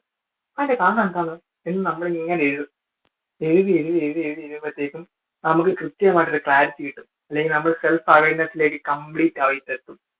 ഇതാണ് സംഭവം, കൊള്ളാം, അടിപൊളി. നിങ്ങൾക്ക് കൃത്യമായിട്ടുള്ള ഒരു ഉത്തരം കിട്ടും, നിങ്ങൾക്ക് കൃത്യമായിട്ടുള്ള ഒരു പെർസ്പെക്റ്റീവ് കിട്ടും, നിങ്ങൾക്ക് കൃത്യമായിട്ട് തൊട്ടടുത്ത ദിവസം പ്ലാൻ ചെയ്യാനും പറ്റും. ഇനി അടുത്ത മെത്തേഡ് തന്നെ നിങ്ങൾക്ക് എല്ലാവർക്കും അറിയാവുന്ന പോലെ talk to summer. Mentally healthy അല്ല, എനിക്ക് ഭയങ്കര ഡിപ്രസ്ഡ് ആണ്, അല്ലെങ്കിൽ എനിക്ക് വല്ലാത്തൊരു വിഷമം, പെയിൻ തോന്നുന്നു എന്ന് തോന്നിക്കഴിഞ്ഞാൽ അപ്പോഴേ നിങ്ങൾക്ക് ഏറ്റവും വിശ്വാസമുള്ള ഒരാളോട് ചെല്ലുക, സംസാരിക്കുക. അതിലും അത് ഭയങ്കരമാണ് സംഭവം. പക്ഷെ പലർക്കും ഈ ടോക്കിംഗ് ടു സമ്മർ എന്ന് പറയുന്നത് പലർക്കും പറ്റാറില്ല. അതിന്റെ മെയിൻ റീസൺ എന്ന് പറയുന്നത് ഫിയർ ഓഫ് ജഡ്ജ്മെന്റ് ആണ്. പലർക്കും നാണോ, ചമ്മലാണോ, അല്ലെങ്കിൽ സ്റ്റാർട്ടിങ് ട്രബിൾ ആണോ, എന്തെന്ന് അറിയത്തില്ല. അവർക്കും അറിയത്തില്ല, കേൾക്കുന്നത് നമുക്കും അറിയത്തില്ല. അവർക്കൊന്നും അങ്ങോട്ട് ഓപ്പൺ ആയിട്ട് പറയാൻ പറ്റുന്നില്ല. കാരണം അവർ കഴിഞ്ഞ ഇത്രയും വർഷമായിട്ട് ഓരോന്നിങ്ങനെ ബോട്ടിൽ അപ്പ് ഇമോഷൻ, നേരത്തെ 3ാമത്തെ ഇങ്ങനെ അടച്ചു വെച്ചേക്കും. ആരും കേൾക്കണ്ട, ആരും കാണണ്ടെന്ന് പറഞ്ഞിട്ട് മാക്സിമം അടച്ചു വെച്ചോണ്ടിരിക്കും. ഒരിക്കലും അടച്ചു വെക്കില്ല. അതാണ് നേരത്തെ പറഞ്ഞ ബോട്ടിൽ അപ്പ്. അത് തുറക്കുക, ആരോടെങ്കിലും സംസാരിക്കുക. പിന്നെ കൃത്യമായിട്ട് ഉറങ്ങുക, കൃത്യമായിട്ട് വെള്ളം കുടിക്കുക, കൃത്യമായിട്ട് എക്സസൈസ് ചെയ്യുക, കൃത്യമായിട്ട് സോഷ്യൽ കണക്ട് ഉണ്ടാക്കുക. ഈ പറയുന്ന ഫാക്ടേഴ്സ് ചെയ്തു കഴിഞ്ഞാൽ നിങ്ങളുടെ മെന്റൽ ഹെൽത്ത് നിങ്ങൾക്ക് സ്വന്തമായിട്ട്, ഇപ്പോൾ ഏതെങ്കിലും കൗൺസിലിംഗ് സെക്ഷനിലോട്ട് പോവണ്ട, എനിക്ക് സ്വന്തമായിട്ട് ചെയ്യണമെന്ന് ആഗ്രഹം ഉണ്ടെങ്കിൽ ഈ പറയുന്ന സ്റ്റെപ്പുകൾ നിങ്ങൾ മാക്സിമം ഫോളോ അപ്പ് ചെയ്യുക. ഈ പറയുന്ന കാര്യങ്ങൾ ഫോളോ അപ്പ് ചെയ്യാന്നുള്ളതാണ്. ഓക്കെ, അടുത്തിലോട്ട് പോവാം. Mind set. ഓക്കെ, മൈൻഡ് സെറ്റിനെ പറ്റി പറഞ്ഞു കഴിഞ്ഞപ്പോൾ നിങ്ങൾ ആദ്യം മനസ്സിലാക്കുന്ന കാര്യമുണ്ട്. പലപ്പോഴും ഏതൊരു മോട്ടിവേഷൻ വീഡിയോസും മോട്ടിവേഷൻ ക്ലാസ്സിലും പറയുന്ന ഒരു കാര്യമാണ് കം ഔട്ട് ഫ്രം ദി കംഫർട്ട്നെസ്സിന് പുറത്ത് വരിക. പുറത്ത് വന്ന് എന്തോ മലമറിക്കാനാണെന്ന് എനിക്ക് അറിയത്തില്ല. എല്ലാവരും സ്ഥിരമായിട്ട് ഒരു അച്ഛൻ വാർത്തതുപോലെ പറയുന്ന ഒരു മാസ് ഡയലോഗാണ് come out from the comfortness. ചുമ്മാ ഒരു കാരണവശാലും കംഫർട്ട്നെസ്സിന് പുറത്ത് വരരുത്. കാരണം നമുക്ക് കംഫർട്ട്നെസ് വേണം. നമുക്ക് കംഫർട്ട്നെസ് മസ്റ്റ് ആയിട്ട് വേണം. നമുക്ക് ഉറങ്ങാൻ കംഫർട്ട്നെസ് വേണം, ഫുഡ് കഴിക്കണമെങ്കിൽ കംഫർട്ട്നെസ് വേണം, ഈ സമാധാനത്തോടു കൂടി ക്രിയേറ്റീവായിട്ട് ഓരോ കാര്യങ്ങൾ ചിന്തിക്കണമെങ്കിലും കംഫർട്ട്നെസ് വേണം. കാരണം കംഫർട്ട്നെസ്സിന് അത്രത്തോളം പ്രാധാന്യമുണ്ട്. പക്ഷെ ഒരിക്കലും കംഫർട്ട്നെസ് പുറത്തു വരരുത്. അതിന് പകരം നിങ്ങളുടെ അൺകംഫർട്ട് ആയിട്ടുള്ള സോണുകളുണ്ട്. ചില വ്യക്തികൾ നിങ്ങൾക്ക് അൺകംഫർട്ട് ആയിരിക്കും, ചില സ്ഥലങ്ങൾ നിങ്ങൾക്ക് അൺകംഫർട്ട് ആയിരിക്കും, ചില സബ്ജക്റ്റുകൾ നിങ്ങൾക്ക് അൺകംഫർട്ട് ആയിരിക്കും. ഇത് കൃത്യമായിട്ട് കണ്ടെത്തുക, കൃത്യമായിട്ട് അവെയർ ആയിരിക്കും. നേരത്തെ പറഞ്ഞ സാധനം തന്നെ അവെയർ ആയിരിക്കാം. ഫോർ എക്സാമ്പിൾ, നിങ്ങൾക്ക് ഒരു സാറിനോട് കാണുമ്പോൾ വല്ലാത്തൊരു അൺകംഫർട്ട്നെസ് ഉണ്ട്. ഒരു ടീച്ചറിനെ കാണുമ്പോൾ ഒരു ഡൗട്ട് ചോദിക്കാം, ഭയങ്കര അൺകംഫർട്ടാണ്. ആ അൺകംഫർട്ട് എന്താണെന്ന് തിരിച്ചറിയാം. എന്നിട്ട് ആ അൺകംഫർട്ടിനെ ബ്രേക്ക് ചെയ്യാനുള്ള സമയമാണ് നിങ്ങൾ കണ്ടെത്തേണ്ടത്. ആ അൺകംഫർട്ടിനെ ബ്രേക്ക് ചെയ്യുമ്പോഴത്തേക്ക് നിങ്ങൾക്ക് അൺകംഫർട്ട് ആയിട്ടുള്ള വ്യക്തികൾ നേരെ ഓട്ടോമാറ്റിക്കലി കംഫർട്ടിലോട്ട് മാറും. അപ്പൊ നിങ്ങൾ കംഫർട്ട്നെസിന്റെ സൈസ് വലുതാവും. ഇപ്പോ ആദ്യ കാലങ്ങളിൽ 2 വീലർ ഓട്ടിക്കാൻ അൺകംഫർട്ട് ആയിരുന്ന ആള് പിന്നെയും ചെയ്ത് ഏറ്റവും അവസാനം അതൊരു കംഫർട്ട് സോണിലോട്ട് മാറും. പിന്നെ നിങ്ങൾ ഏത് 2 വീലറും ഓട്ടിക്കും. നിങ്ങൾക്ക് 18 വയസ്സ് കഴിയുന്നതാണ് നിങ്ങൾ ലൈസൻസ് എടുക്കാൻ പോയവരാണ്. ആദ്യമൊക്കെ 4 വീലേഴ്സിന്റെ എച്ച് എടുക്കുന്നത് ഭയങ്കര പാടാ, പിന്നീട് അത് ഈസിയാവും. അതുപോലെ തന്നെയാണ് പലതും. ഇപ്പൊ ആദ്യം നമുക്ക് അൺകംഫർട്ട് ആയിട്ട് തോന്നുന്ന വ്യക്തികള് അവരോട് സംസാരിച്ചാൽ മതി. അൺകംഫർട്ട് ഉള്ളത് കംഫർട്ടായി മാറും. സോ എപ്പോഴും നിങ്ങൾ ലൈഫിൽ പാലിക്കേണ്ട ഒരു കാര്യമാണ് ബ്രേക്ക് ദി അൺകംഫർട്ട്നെസ്. ഒരിക്കലും കംഫർട്ട് സോണിൽ ഇരിക്കരുത്, പുറത്തു വാ എന്ന് പറയുന്നതിനെക്കാട്ടി ഏറ്റവും ബെസ്റ്റ് എഫക്റ്റീവ് ആണ് ബ്രേക്ക് ദി അൺകംഫർട്ട്നെസ്. നിങ്ങൾക്ക് ഏറ്റവും അൺകംഫർട്ട് ഉള്ള സ്ഥലങ്ങൾ, ഇപ്പൊ പണ്ടത്തെ രാജാക്കന്മാര് അവരൊരിക്കലും അവരുടെ അതിർത്തിയിൽ നിൽക്കില്ല. അവരുടെ ശത്രുക്കളുടെ ഇടയിൽ ഇടിച്ച് എന്ന് കയറിയിട്ട് പൊളിച്ചിട്ട് അവരുടെ കംഫർട്ട്നെസ്സിനെ വലുതാക്കുക, അല്ലെങ്കിൽ അവരുടെ രാജ്യത്തെ അവരുടെ കിങ്ഡം അതൊരു വലുതാക്കുക ചെയ്യുന്നത്. അല്ലാതെ അൺകംഫർട്ട്നെസ്സിന് പുറത്തിറങ്ങി നിന്ന് കഴിഞ്ഞാൽ നിങ്ങൾ അവിടെ പുറത്തിറങ്ങി നിൽക്കത്തുള്ളൂ, പിന്നെ ചിലപ്പോൾ തിരിച്ചു വരാൻ പറ്റുന്ന വരും. അതുകൊണ്ടാണ് ബ്രേക്ക് ദി അൺകംഫർട്ട്നെസ്. എപ്പോഴും അൺകംഫർട്ട് ബ്രേക്ക് ചെയ്യാനുള്ളത്. ഈ രണ്ടാമത്തെ കാര്യം എന്ന് പറയുന്നത് നമ്മളെ റോൾ മോഡൽസ് ആണ്. പലപ്പോഴും പലരും റോൾ, ഫോർ എക്സാമ്പിൾ ഓണ്ടർപ്രണർഷിപ്പിലോട്ട് നമുക്ക് വരാം. സോ ഓണ്ടർപ്രണർഷിപ്പിലോട്ട് വരുമ്പോഴത്തേക്കും പലരും ഇലോൺ മസ്കിനെ അല്ലെങ്കിൽ സ്റ്റീവ് ജോബ്സിനെ അല്ലെങ്കിൽ അങ്ങനത്തെ ആൾക്കാരെയാണ് നമ്മൾ പൊതുവെ എന്താ പറയാ റോൾ മോഡൽസ് ആയിട്ട് വെക്കുന്നത്. ഈ ഫുട്ബോൾ പ്ലെയേഴ്സ് ആണെങ്കിൽ മെസ്സി, റൊണാൾഡോ ഒക്കെ വെക്കും. ഞാൻ കാര്യമില്ലേ, നിങ്ങൾ റോൾ മോഡൽസ് ആയിട്ട് വെക്കുമ്പോൾ ചില കാര്യങ്ങൾ നോക്കണം. അതിന്റെ മെയിൻ റീസൺ എന്ന് പറയുന്നത് വെച്ചാൽ നിങ്ങളുടെ ലൈഫ് സ്റ്റൈൽ അല്ല ഈ പറയുന്ന റോൾ മോഡൽസിന്റെ ലൈഫ് സ്റ്റൈൽ. നിങ്ങളുടെ ജീവിതകഥയല്ല അവരുടെ ജീവിതകഥ. നിങ്ങളുടെ അച്ഛനല്ല അവരുടെ അച്ഛൻ, നിങ്ങളുടെ അമ്മയല്ല അവരുടെ അമ്മ, നിങ്ങൾ പഠിച്ച സിലബസ് അല്ല അവരുടെ പഠിച്ച സിലബസ്, നിങ്ങളുടെ രാജ്യമല്ല അവരുടെ രാജ്യം, നിങ്ങൾ ജനിച്ചു വന്ന നാടല്ല അവരുടെ നാട്, നിങ്ങളുടെ ഭാഷയല്ല അവരുടെ ഭാഷ, നിങ്ങളുടെ കൾച്ചറല്ല അവരുടെ കൾച്ചർ. സോ ഇത്ര അധികം വ്യത്യാസം ഉള്ളപ്പോൾ ആ വ്യത്യാസത്തിൽ നിന്നും നിങ്ങൾ എന്തെങ്കിലും കോമൺ ആയിട്ട് കണ്ടെത്താൻ നോക്കിക്കണമെങ്കിൽ വർക്കാവത്തില്ല. നിങ്ങളുടെ ചുറ്റുപാടുകളെ കൃത്യമായിട്ട് മനസ്സിലാക്കുമ്പോഴാണ് നിങ്ങളുടെ മൈൻഡ് സെറ്റ് ബിൽഡ് ചെയ്യുന്നത്. ഒരിക്കലും മറ്റൊരാളുടെ മൈൻഡ് സെറ്റിൽ നിന്നും നിങ്ങളെ ഗോൾസ് അച്ചീവ് ചെയ്യാൻ ശ്രമിക്കരുത്. മനസ്സിലായോ? സോ അതെപ്പോഴും ശ്രദ്ധിക്കുക. റോൾ മോഡൽസിനെ ഫോളോ അപ്പ് ചെയ്യുമ്പോൾ കൃത്യമായിട്ട് ശ്രദ്ധിക്കുക.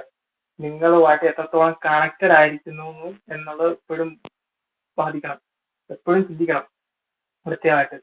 ഓക്കെ, ഇനി ഓണ്ടർപ്രണർഷിപ്പിലോട്ട് ഞാൻ ഇപ്പൊ പറഞ്ഞ mindset, perspective, mental health, ഇത് മൂന്നും കൂടി പ്രാക്ടിക്കലി വരുന്ന ഒരു ഫാക്ടർ ഉണ്ട്, ഒരു റിയൽ ലൈഫ് എക്സ്പീരിയൻസ് ഉണ്ട്. നേരത്തെ പറഞ്ഞ mental health, perspective, mind set, ഇത് മൂന്നും റിയൽ ലൈഫിൽ വന്ന ഒരു സാധനം, ഒരു റിയൽ ലൈഫ് സ്റ്റോറി ഞാൻ പറയാം. ഈ ടാറ്റ നാനോയുടെ കഥ ഞാൻ പറയാതെ തന്നെ നിങ്ങൾക്ക് പലർക്കും അറിയാം. ഒത്തിരി വട്ടം കേട്ട് തഴമ്പിച്ചതാണെന്ന് എനിക്കറിയാം, പലർക്കും അറിയാം, പലർക്കും അറിഞ്ഞൂടാ. പക്ഷേ ഞാൻ ഈ പറഞ്ഞ mindset, perspective, mental health, ഇത് മൂന്നിന്റെ ഏറ്റവും വലിയ പ്രാക്ടിക്കൽ സിനാരിയോ കേസ് സ്റ്റഡിയാണ് ടാറ്റ നാനോ. അതിനെ വേണമെങ്കിൽ എന്റെ രീതിയിൽ സിനിമാറ്റിക് ലെവലിൽ പറയുവാണെങ്കിൽ ടാറ്റ മോട്ടോഴ്സിന്റെ എല്ലാമായ അദ്ദേഹം ഒരു ട്രാഫിക്കിൽ തന്റെ എ ക്ലാസ് AC കാറിനകത്ത്, റിച്ച് കാറിനകത്ത് AC കൊള്ളുമ്പോൾ തൊട്ടടുത്ത സൈഡിൽ ഒരു ബൈക്കിനകത്ത്, ഒരു 2 വീലറിനകത്ത് ഒരു ഫാമിലി മൊത്തത്തിൽ നിന്ന് നെരിഞ്ഞു പോവുക. മറ്റുള്ളവരെ പോലെ വെറുതെ ഒരാളെ കൂടി കേൾക്കുക എന്നുള്ള ക്ലീഷ് ഡയലോഗ് അടിക്കാതെ ഈ പറയുന്ന സ്വന്തം നാട്ടിന് വേണ്ടി സ്വന്തം ജനങ്ങൾക്ക് വേണ്ടി ഒരു പിന്നാക്ക് കൊണ്ടാൻ പറ്റാത്ത താനൊക്കെ എവിടുത്തെ ഇൻഡസ്ട്രിയലിസ്റ്റ് ആണെന്നുള്ള ഒറ്റ കാഴ്ചപ്പാടിൽ നിന്നാണ് ഈ കാണുന്ന സാധനം ഉണ്ടായത്. തന്റെ ജനങ്ങൾക്ക് വേണ്ടി തന്റെ നാടിന് വേണ്ടി ഏറ്റവും യൂസ്ഫുൾ ആയിട്ടൊരു പ്രോഡക്റ്റ് ഉണ്ടാക്കാൻ പറ്റാത്ത താനൊക്കെ എവിടുത്തെ ഓണ്ടർപ്രണർ ആണ്, എവിടുത്തെ ഇൻഡസ്ട്രിയലിസ്റ്റ് ആണെന്നുള്ള ഒറ്റ ഫാക്ടറിന്റെ ബേസിസിൽ ഉണ്ടായ ഏറ്റവും മാസീവ് റെവല്യൂഷൻ ആണ് ഈ പറയുന്ന കാറ്. പലരും ഈ കാറിനെ പൂച്ചിട്ട് തള്ളുന്നുണ്ട്. ഒന്ന് ആലോചിക്കുക, ഇന്ത്യയിലെ middle class and low class ഫാമിലിക്ക് കാർ എന്ന് പറയുന്ന സ്വപ്നം സാധിച്ചു കൊടുക്കാൻ വേണ്ടി സ്വന്തം പ്രോഫിറ്റോ ലാഭമോ ഒന്നും നോക്കാതെ മറ്റ് കമ്പനികൾ പ്രോഫിറ്റിനെ പുറകെ പോകുമ്പോൾ as an entrepreneur, as A ഇൻഡസ്ട്രിയിൽ തന്റെ നാടിന് എന്തെങ്കിലും ചെയ്യണം എന്നുള്ള ഒറ്റ ലക്ഷ്യത്തോട് ഇറക്കിയ വണ്ടിയാണ്. പക്ഷേ നമ്മുടെ ഇന്ത്യക്കാരുടെ വൃത്തികെട്ട കാഴ്ചപ്പാടില്ല, പറഞ്ഞ ബാഡ് പെർസ്പെക്റ്റീവ്, വൃത്തികെട്ട മൈൻഡ് സെറ്റ് എന്ത് ചെയ്ത് വീല് വെച്ച ഓട്ടോന്ന് വരെ സ്റ്റിയറിംഗ് വീല് വെച്ച ഓട്ടോ എന്ന കളിയാക്കിയ വണ്ടിയാണ്. എന്റെ പല കൂട്ടുകാരും, എനിക്ക് സത്യം പറഞ്ഞാൽ എനിക്ക് ഏറ്റവും കൂടുതൽ റെസ്പെക്ട് ഉള്ള വണ്ടിയാണ്. എന്റെ ഏറ്റവും വലിയ ആഗ്രഹമായിരുന്നു ഈ വണ്ടി ഒന്ന് ഓട്ടിക്കാൻ പറ്റും. ലൈസൻസ് കിട്ടി ആദ്യം ഈ വണ്ടി ഒന്ന് ഓടിക്കണം ഭയങ്കര ആഗ്രഹമായിരുന്നു. പക്ഷെ ഇപ്പൊ എനിക്ക് ലൈസൻസ് ഉണ്ട്. പലപ്പോഴും ഈ വണ്ടി ഇപ്പൊ കാണാൻ പോലും റോഡിൽ വളരെ അപൂർവമായിട്ട് കിട്ടി. ഈ പറയുന്ന സത്യം എന്റെ ഏറ്റവും വലിയ ആഗ്രഹം വാങ്ങണം, ഈ ഒരു വണ്ടി ഒന്ന് വാങ്ങിച്ചു ഓടിക്കണം ഭയങ്കര ആഗ്രഹമായിരുന്നു. പക്ഷെ ഇല്ല, കാരണം സ്വന്തം നാട്ടിലെ ഇന്ത്യക്കാർക്ക് വേണ്ടി ഉണ്ടാക്കിയ സാധനം സ്റ്റിയറിംഗ് വീല് വെച്ച പെട്ടിയാട്ടോന്ന് വരെ കളിയാക്കിയ ഇന്ത്യക്കാരാണ്. ഒന്നായിരിക്കും ഇന്ത്യക്കാർക്ക് വേണ്ടിയിട്ട് ഉണ്ടാക്കിയതാ. ഈവൻ ബറാക് ഒബാമയ്ക്ക് പോലും ഇംപ്രസ്ഡ് ആയ ഒരു സാധനമായി വണ്ടി. ഇപ്പോഴത്തെ കാണുന്ന ഫീച്ചേഴ്സ് ഒന്നും ഇല്ലാതെ ഒരു കാർ ഉണ്ടാക്കാതെ തെളിയിച്ച വ്യക്തിയാ. പക്ഷെ പണ്ട് കാര്യമില്ല, മുയൽ വണ്ടിന്നും മൗസ് വണ്ടിന്നൊക്കെ പറഞ്ഞ് സ്റ്റിയറിംഗ് സത്യം ഈ വണ്ടി കിട്ടാതെ ട്രോളുകൾ അത്രയും പോയി. കാരണം വെച്ചാൽ ആ കാലത്ത് നമ്മൾ ഇന്ത്യക്കാരുടെ മൈൻഡ് സെറ്റ് എന്തുവാ, കാറെന്ന് വെച്ചാൽ പ്രൗഢി ആയിരിക്കണം, അത് റിച്ച് ക്ലാസ്സിനുള്ളതായിരിക്കണം, പാങ്ങൾക്ക് വേണ്ടിയിട്ട് കൊടുത്ത വണ്ടിയാ. പക്ഷെ കഴിഞ്ഞു പോയി, അതാ ഞാൻ പറഞ്ഞത്. പക്ഷെ പുള്ളിയുടെ മൈൻഡ് സെറ്റ്, ഈ കാർ ഡിസൈൻ ചെയ്ത അദ്ദേഹത്തിന്, ഈ കാർ ഇറക്കിയ അദ്ദേഹത്തിന്റെ മൈൻഡ് സെറ്റ്, അതുണ്ടായത് അദ്ദേഹത്തിന്റെ കാഴ്ചപ്പാടിയാണ്. എന്നാലും നോക്കുക, അദ്ദേഹത്തിന്റെ ആ ഒരു ഏറ്റവും നല്ലൊരു കാഴ്ചപ്പാടിന്ന് ബിൽഡ് ചെയ്തെടുത്ത മൈൻഡ് സെറ്റാണ്. സോ നല്ലൊരു കാഴ്ചപ്പാട് ഉണ്ടാവണമെങ്കിൽ നല്ലൊരു മെന്റലി ഹെൽത്ത് ഉണ്ടാവണം. നല്ല മെന്റലി ഹെൽത്തി ആയിട്ടുള്ളവർക്ക് നല്ലൊരു കാഴ്ചപ്പാട് ഉണ്ടാവും. നല്ല കാഴ്ചപ്പാടുള്ളവർക്ക് നല്ലൊരു മൈൻഡ് സെറ്റ് ഉണ്ടാകത്തുള്ളൂ. സോ അതുകൊണ്ടാണ് ഞാൻ ഈ 3 ടോപ്പിക്ക് മെയിൻ ആയിട്ട് എടുത്തേക്കുന്നത്: perspective, mental health and mind set. നല്ല മെന്റലി ഹെൽത്തി ആയിട്ടുള്ള വ്യക്തികൾക്ക് നല്ല പെർസ്പെക്റ്റീവ് ഉണ്ടാകത്തുള്ളൂ, നല്ല പെർസ്പെക്റ്റീവ് ഉള്ളവർക്ക് നല്ലൊരു മൈൻഡ് സെറ്റ് ഉണ്ടാകത്തുള്ളൂ. അതിന്റെ ഏറ്റവും വലിയ എക്സാമ്പിളാണ് ഈ കാർ. സത്യം ഇപ്പോഴും ആഗ്രഹമുണ്ട് ഈ വണ്ടി ഓടിക്കാൻ വേണ്ടി. അത് കാര്യമില്ല, പ്രാവശ്യം നിർത്തി. അതിന് വേറെ ഫാക്ടേഴ്സ് ഉണ്ട് കേട്ടോ. ഒരിക്കലും ഇന്ത്യക്കാരുടെ മൈൻഡ് സെറ്റ് മാത്രമാണെന്ന് പറഞ്ഞല്ല, പക്ഷേ ഇന്ത്യക്കാരുടെ മൈൻഡ് സെറ്റ് വലിയൊരു ഫാക്ടറാണ് ഈ കാറിന്റെ പ്രൊഡക്ഷൻ നിർത്താനുള്ള കാരണം. സോ ഇനി നിങ്ങൾക്ക് തരാനുള്ള ഏറ്റവും വലിയ ഉപദേശം എന്ന് പറയുന്നത് നിങ്ങളെ ഏറ്റവും വലിയ ശത്രു നിങ്ങൾ തന്നെ. അത് ഞാൻ നേരത്തെ ഇടയ്ക്ക് പറഞ്ഞായിരുന്നു. നിങ്ങൾ വിശ്വസിക്കുന്ന പല കാര്യങ്ങളും തെറ്റാണെന്ന് നിങ്ങളെ ലൈഫിൽ പിന്നീട് അങ്ങോട്ട് പോകുമ്പോൾ മനസ്സിലാവും. നിങ്ങളെ സ്നേഹിക്കുന്നവര് ശരിക്കും നിങ്ങളെ സ്നേഹിക്കുന്നില്ല എന്നും, നിങ്ങളാ വൃത്തികെട്ടന്മാരെന്ന് കാണുന്ന പലരും നിങ്ങൾ ശരിക്കും നല്ലവരും, ടോക്സിക് ആണെന്ന് കരുതുന്ന പലരും ടോക്സിക്കും അല്ല, നിങ്ങളെ സ്നേഹിക്കുന്നവർ പലരും നിങ്ങളെ സ്നേഹിക്കുന്നുമില്ല. നിങ്ങളുടെ ചിന്തകളാണ് എല്ലാത്തിനും കാരണം. അതിന് നേരത്തെ പറഞ്ഞ പോലെ നല്ല രീതിയിലുള്ള പെർസ്പെക്റ്റീവ്, നല്ലൊരു പെർസ്പെക്റ്റീവ് ആണെങ്കിൽ നല്ലൊരു മെന്റൽ ഹെൽത്ത് ഉണ്ടാവുക. സോ അത് എപ്പോഴും ഫോളോ അപ്പ് ചെയ്യാൻ ശ്രമിക്കുക. ഞാൻ ഇവിടെ ഈ ക്ലാസ്സിലെടുത്ത പല കാര്യങ്ങളും നിങ്ങളുടെ ലൈഫിൽ പ്രാക്ടീസ് ചെയ്യാൻ പറ്റുന്ന കാര്യങ്ങൾ, ഒരിക്കലും കേട്ടിട്ട് കളയാനുള്ളതല്ല. അത് ഞാൻ വീണ്ടും പറഞ്ഞു, കേട്ടിട്ട് കളയാനുള്ളത് നിങ്ങളെ റിയൽ ലൈഫിൽ. ഇപ്പൊ തന്നെ ഇടയ്ക്ക് വെച്ച് ഞാൻ മൈക്ക് ഓണാക്കി വരുന്നത് പറയാൻ പറ്റുമെന്ന് ചോദിച്ചു, നിങ്ങൾക്ക് ആർക്കും പറയാൻ പറ്റില്ല. അപ്പൊ ആര് കേൾക്കാനാ? ഞാനല്ലേ ഉള്ളൂ. നിങ്ങളെപ്പറ്റി ഞാനൊരു ഇങ്ങനെ പറയാൻ പറ്റില്ല. നിങ്ങൾക്ക് വേണമെങ്കിൽ മൈക്കിൽ പറയാമായിരുന്നു, ഇടയ്ക്ക് വെച്ച് പറയണം എന്ന് പറഞ്ഞപ്പോ നിങ്ങൾ ആരും പറഞ്ഞില്ല. അത് നിങ്ങളുടെ കുഴപ്പമാണ്, നിങ്ങൾ മാറ്റിയെടുത്തേ പറ്റൂ.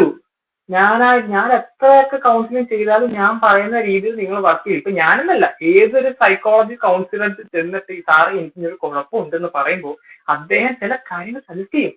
അത് നിങ്ങൾ ലൈഫിൽ ഇംപ്ലിമെന്റ് ചെയ്യാതെ ഈ ഡോക്ടറിന്റെ അടുത്ത് പോയിട്ട് ഒരു കുറവുമില്ല എന്ന് പറയുന്നത് ശുദ്ധ മണ്ടത്തരാണ്. സോ നിങ്ങളുടെ ഏറ്റവും വലിയ ശത്രു നിങ്ങൾ തന്നെയാണ്.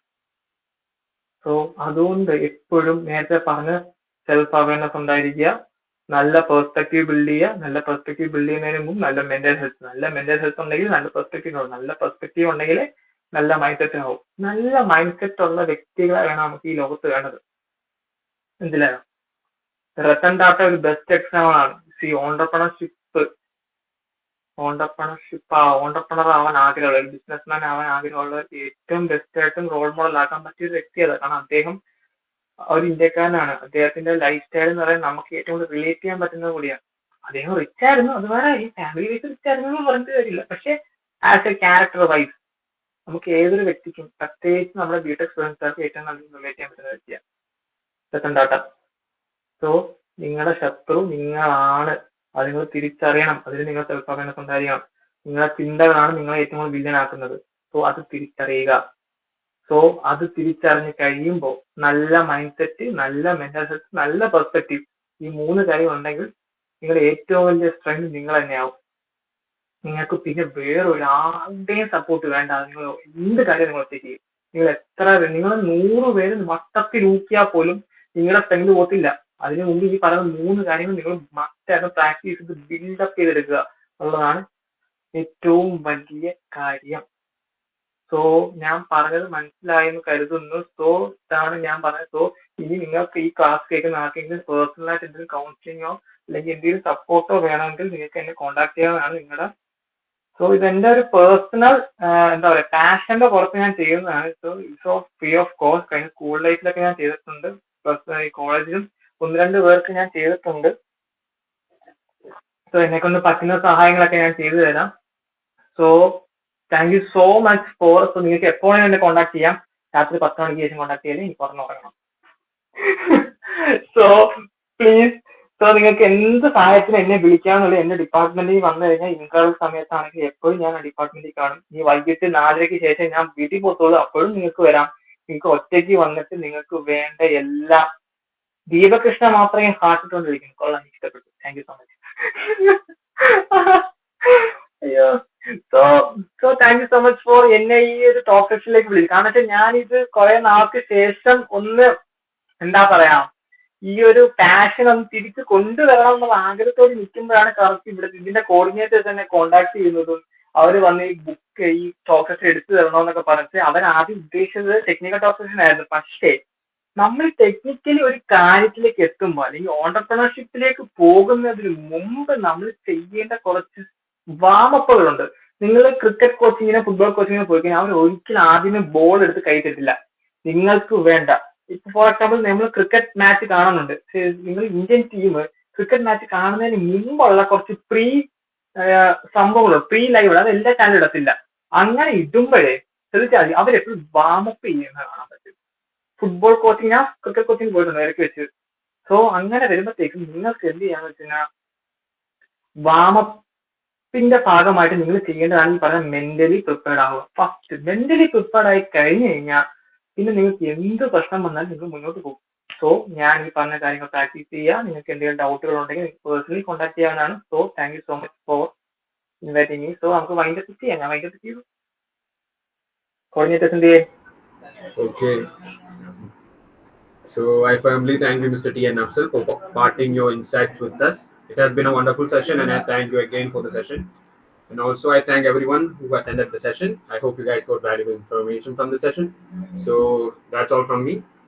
And പിന്നെ പ്ലാറ്റ്ഫോമിൽ പ്രശ്നം വല്ലവരും പറയുന്നുണ്ടെങ്കിൽ എനിക്കോ അല്ലെങ്കിൽ ജിതിനോ, ഞങ്ങൾ കോർഡിനേറ്റേഴ്സ് ആണ്, ഞങ്ങൾ നമ്പർ കൊടുത്തിട്ടുണ്ട്. അതിലേക്കൊന്ന് DM ചെയ്താൽ മതി, പേഴ്സണലി DM ചെയ്താൽ മതി. ഞങ്ങൾ സോൾവ് ആക്കി തരാം. Okay. So that's poster design ചെയ്തോ? പോസ്റ്റർ 2-3 പേര് കൂടി ഡിസൈൻ ചെയ്തു. അതെ, കൊള്ളാം. സത്യത്തിൽ കോട്ടിട്ട് ഒരു ഫോട്ടോ എടുക്കുന്നത് എന്റെ വലിയൊരു ആഗ്രഹമാണ്. അതെനിക്ക് ഒത്തിരി ഇഷ്ടപ്പെട്ടു. അത് ചെയ്ത ആൾ ഇവിടെ തന്നെ ഉണ്ട് ചേട്ടാ, ജോഫിൻ എന്നാണ് പേര്.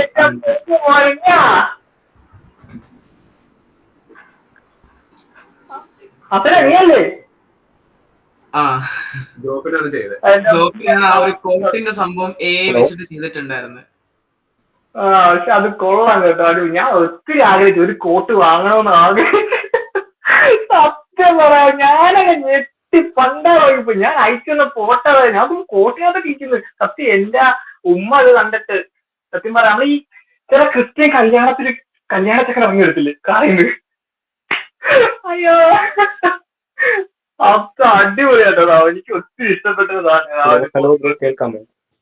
അല്ല പറ. യാ ബ്രോ, എൻ്റെ പേര് വിഷ്ണു എന്നാണ്. Actually Ahalya school of engineering technology, കേരളത്തിലെ വലിയ ക്യാമ്പസായ അഹല്യ ഗ്രൂപ്പ് ഓഫ് ഇൻസ്റ്റിറ്റ്യൂഷൻസിൽ പഠിക്കുന്ന കുട്ടിയാണ്. അപ്പോൾ ഓക്കെ. നവീൻ വഴിയാണ് ഈ സെഷൻ കിട്ടിയത്. ആക്ച്വലി വണ്ടർഫുൾ സെഷൻ ആയിരുന്നു. It was really good. പിന്നെ APJ AKTയുടെ കരാട്ടയുടെ സിൽവർ മെഡലിസ്റ്റാണ്, നാഷണൽ കരാട്ടെ പ്ലെയറും കൂടിയാണ്. അപ്പോൾ അടിപൊളിയായിരുന്നു, സെഷൻ അടിപൊളിയായിരുന്നു. പിന്നെ കാര്യമായിട്ട് പറയാന്ന് വെച്ച് കഴിഞ്ഞാൽ അടിപൊളിയാണ്. ഓരോ ടോപ്പിക്സ് എടുത്ത വിധം പിന്നെ പറഞ്ഞ എക്സ്പ്ലനേഷൻ എല്ലാം അടിപൊളിയായിരുന്നു. പിന്നെ ആക്ച്വലി ഇന്നലെയായിരുന്നു സെഷൻ തോന്നുന്നു. നവീനെ ഞങ്ങളെ കോൺടാക്ട് ചെയ്തായിരുന്നപ്പോൾ ഇല്ല അത് ഇന്നൊക്കെ മാറ്റി വെച്ചൊന്ന് മെസ്സേജ് അയച്ചിട്ടുണ്ടായിരുന്നു. ഓക്കെ. ആൻഡ് പിന്നെ വേറൊരു കാര്യം എന്ന് വെച്ച് കഴിഞ്ഞാൽ ഫിനാൻഷ്യൽ ലിറ്ററസിനെ കുറിച്ച് വല്ല സെഷൻസ് ഇങ്ങനെ എടുക്കാൻ പറ്റാവോ?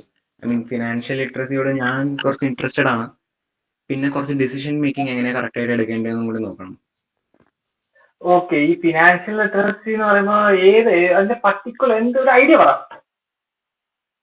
അല്ല ബ്രോ, ഇപ്പോൾ ഫിനാൻഷ്യൽ ലിറ്ററസി എന്ന് പറയുമ്പോൾ നമ്മളൊക്കെ ഇപ്പോൾ സാലറി ഇത്ര കിട്ടുന്നുണ്ടെന്ന് വെച്ച് കഴിഞ്ഞാൽ നമുക്ക് എങ്ങനെയൊക്കെ മാനേജ് ചെയ്യാം നമ്മുടെ ഹൗസ് ഹോൾഡ് തിങ്, പിന്നെ ലോങ് ടേമിൽ വന്നിട്ട് നമുക്ക് എങ്ങനെയൊക്കെ റിട്ടേൺസ് കൂടുതൽ എടുക്കാം എന്ന റിലേറ്റഡ് ആയിട്ടുള്ള ഇതൊക്കെ വേണം. അങ്ങനെ അത് വേണമെങ്കിൽ ഞാൻ പഠിച്ചിട്ട് ചെയ്യാം. കാരണം ബേസിക്കലി ഞാൻ ഈ പറഞ്ഞ ഫിനാൻഷ്യൽ ലിറ്ററസിയിലേക്ക് ഞാൻ ഇപ്പൊ കാലത്ത് വെച്ചേ ഉള്ളൂ. ഇപ്പൊ തേർഡ് ഇയറിന് ശേഷമാണ് ഞാൻ കുറച്ചും കൂടി ഫിനാൻഷ്യൽ ലിറ്ററസി ഫോളോ അപ്പ് ചെയ്തത്. നമുക്ക് എടുക്കാം. പക്ഷെ ഈ പറയുന്ന ഫിനാൻഷ്യൽ ലിറ്ററസി, ഈ പറഞ്ഞ സൈക്കോളജി ഒക്കെ വരുമ്പോഴത്തേക്കും ഓരോ വ്യക്തിയെ ഡിപ്പെൻഡ് ചെയ്തിരിക്കും. ഇപ്പൊ നമുക്കിപ്പോ കോമൺലി യൂട്യൂബ് വീഡിയോ കാണുന്ന പോലെ കോമൺ ആയിട്ട് ഇപ്പൊ നമ്മളിപ്പോ പലപ്പോഴും ശ്രദ്ധിക്കുന്ന കാര്യത്തില്ല. നമുക്കിപ്പോ യൂട്യൂബിൽ റീൽസിലൊക്കെ നിങ്ങൾ സ്ഥിരമായിട്ട് വരുന്ന ഒരു കാര്യമുണ്ട്. Common 5 signs that shows that your lover or boyfriend is a toxic. ശ്രദ്ധിച്ചിട്ടുണ്ടോ? ഹലോ വിഷ്ണു, വോയിസ് ബ്രേക്ക് ആയിട്ടുണ്ടായിരുന്നു, ഒന്നുകൂടെ പറയാമോ? എന്റെ ഇതാണോ? സോ നമ്മളിപ്പോ ഈ പറഞ്ഞ ഈ പറഞ്ഞ ഫിനാൻഷ്യൽ ലിറ്ററസി ഞാൻ ഒന്ന് ട്രൈ ചെയ്ത് നോക്കാം. ഇപ്പോ അതിന് ഞാൻ ഇപ്പൊ നിലവിൽ അതിന് ഞാൻ പ്രാക്ടീസ് ചെയ്യുന്നില്ല. പക്ഷേ ഈ പറയുന്ന ഈ പറഞ്ഞ ഫിനാൻഷ്യൽ ലിറ്ററസിയെ പറ്റിയും അല്ലെങ്കിൽ ഈ പറഞ്ഞ സൈക്കോളജി ബേസിലുള്ള കാര്യങ്ങൾ പറയുമ്പോഴത്തേക്കും നമുക്ക് പറ്റുന്ന ഏറ്റവും അബദ്ധം എന്ന് വെച്ച് കഴിഞ്ഞാൽ അതിന് ഏറ്റവും വലിയ എക്സാമ്പിൾ ഞാൻ പറയാം. ഞാൻ ഇപ്പൊ പറയുന്നത് കേൾക്കാൻ പറ്റുന്നുള്ളൂ കേട്ട്? യാ ബ്രോ, കേൾക്കാം. ഓക്കെ. അതിൽ വരുമ്പോഴത്തേക്കും നിങ്ങൾക്ക് ഇൻസ്റ്റാഗ്രാമിലും റീൽസിലും കാണുന്ന സാധനമാണ് common 5 signs that shows that your boyfriend is a toxic. സ്ഥിരമായിട്ട് വരുന്ന റീലാണ് നിങ്ങളുടെ ബോയ് ഫ്രണ്ട് ടോക്സിക് ആണോ അല്ലെങ്കിൽ തിരിച്ചറിയാനുള്ള 5 സൈൻ. സത്യം പറയോ, ഇത് ഫേക്കാണ്. ഇത് ഫേക്കാണ്. പക്ഷെ ഫേക്കാണെന്ന് വെച്ച് കഴിഞ്ഞാൽ കംപ്ലീറ്റ്ലി ഫേക്കല്ല. കാരണം വെച്ചാൽ നമ്മൾ ഈ സൈക്കോളജിക്കൽ പരമായിട്ട് ഈ റിസർച്ച് ചെയ്യുമ്പോൾ നമ്മളൊരു ഗ്രൂപ്പ് ഓഫ് ആളുകൾ, ഒരു പർട്ടിക്കുലർ സ്ഥലത്തെ ഗ്രൂപ്പ് ഓഫ് ആളുകളെ, ഒരു 25 to 100ഓളം വരുന്ന ആളുകളെ ഗ്രൂപ്പായിട്ട് എടുത്തിട്ട് അതിൽ കുറച്ച് കോമൺ ഫീച്ചേഴ്സ് എടുത്തിട്ടാണ് നമ്മൾ ഈ ഒരു സ്റ്റഡീസ് നടത്തുന്നത്. ഈ സ്റ്റഡീസ് ആണ് സത്യത്തിൽ ഈ പറഞ്ഞ 5 സയൻസ് എന്ന് പറയുന്നത്. പക്ഷെ പലപ്പോഴും പല പെൺകുട്ടികളും തന്റെ ബോയ് ഫ്രണ്ട് ടോക്സിക് ആണോ നോക്കി നടക്കാൻ വേണ്ടി ഇത് നോക്കിക്കൊണ്ടിരിക്കും. പക്ഷേ ഓരോ വ്യക്തിയുടെ ടോക്സിസിറ്റിയുടെ അളവും അവർ കാണിക്കുന്ന സയൻസും ഡിഫറെന്റ് ആണ്. സോ അതുപോലെ ഇമോഷണൽ ലിറ്ററസിനെ പറ്റി പറയുമ്പോഴത്തേക്കും ഇപ്പോ വിഷ്ണുവിന്റെ ഫിനാൻഷ്യൽ ലിറ്ററസിനെ പറ്റി പറയുന്നത് ആദ്യം വിഷ്ണുവിന്റെ ആ ഒരു എന്താ പറയാ ലൈഫ് സ്റ്റൈലിനെ പറ്റി ഫുൾ സ്റ്റഡി നടത്തണം.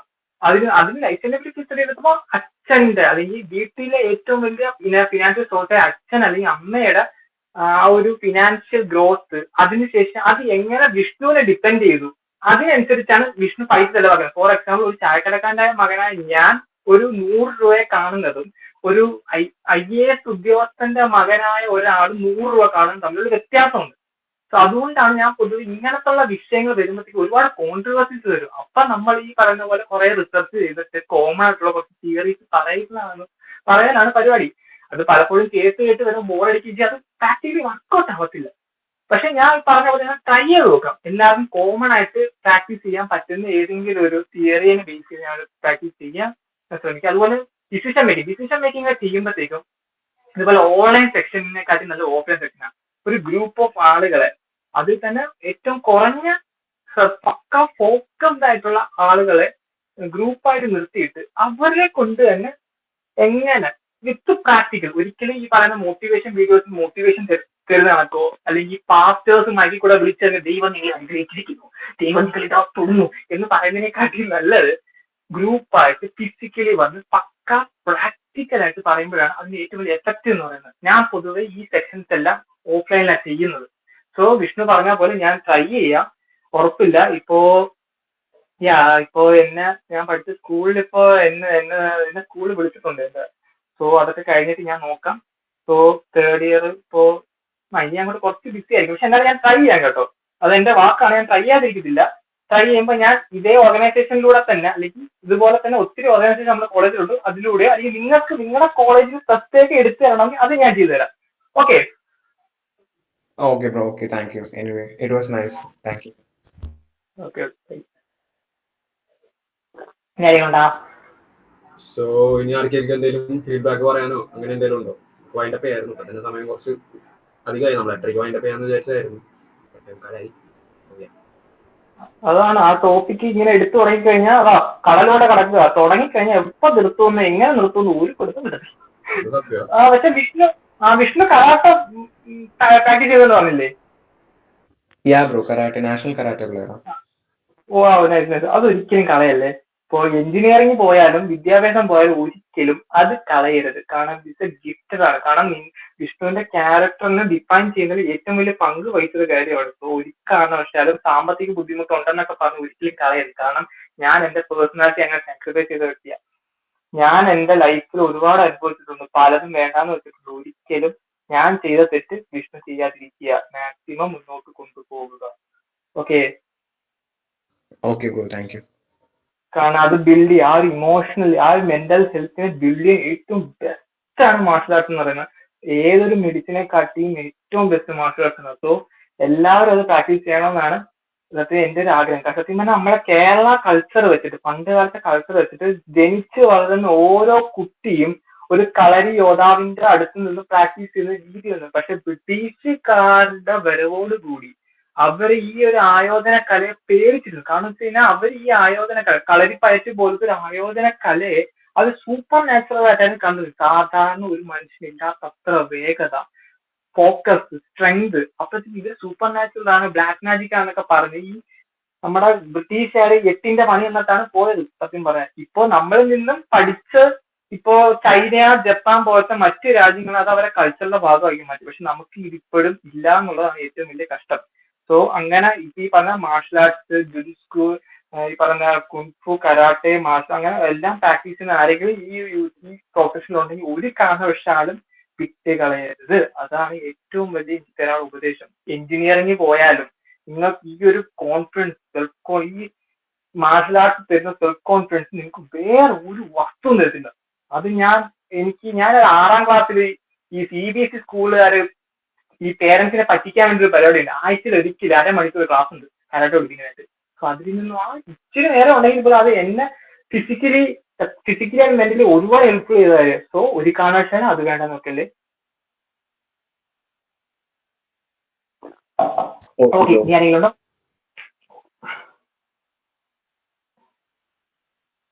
ഉണ്ടോ? പറ.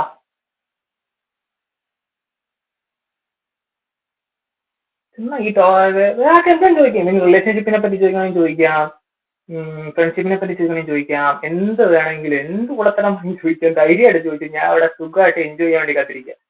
എന്റെ ടോപ്പിക്സിൻസ് ഒക്കെ മാക്സിമം എൻജോയ് ചെയ്യാൻ ഞാൻ ശ്രമിക്കുന്നത്. കമാൺ, ഉണ്ടോ?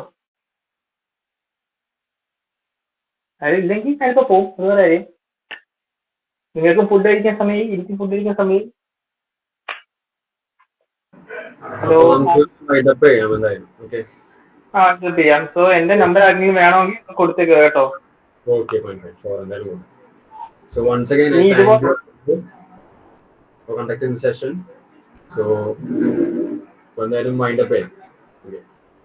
Okay wind up. ഇനി ഈ ഗ്രൂപ്പിനകത്ത് തന്നെ വേറെ ഏതെങ്കിലും ഓർഗനൈസേഷൻസിലുള്ളവർക്കാർക്കെങ്കിലും ഇതുപോലത്തെ ക്ലാസ്സസ് എടുക്കണമെങ്കിലും വിളിച്ചാൽ മതി, ഞാൻ എടുത്തു തരാവുന്നതാണ്. കുഴപ്പമൊന്നുമില്ല. ഓഫ്ലൈൻ എങ്കിൽ ഓഫ്ലൈൻ, ഓൺലൈൻ എങ്കിൽ ഓൺലൈൻ. Okay okay bye. നിങ്ങൾക്ക് എന്നെ കാണണമെങ്കിൽ ഡിപ്പാർട്ട്മെന്റ് വന്നാൽ ഈസി ഡിപ്പാർട്ട്മെന്റ് ഞങ്ങൾ.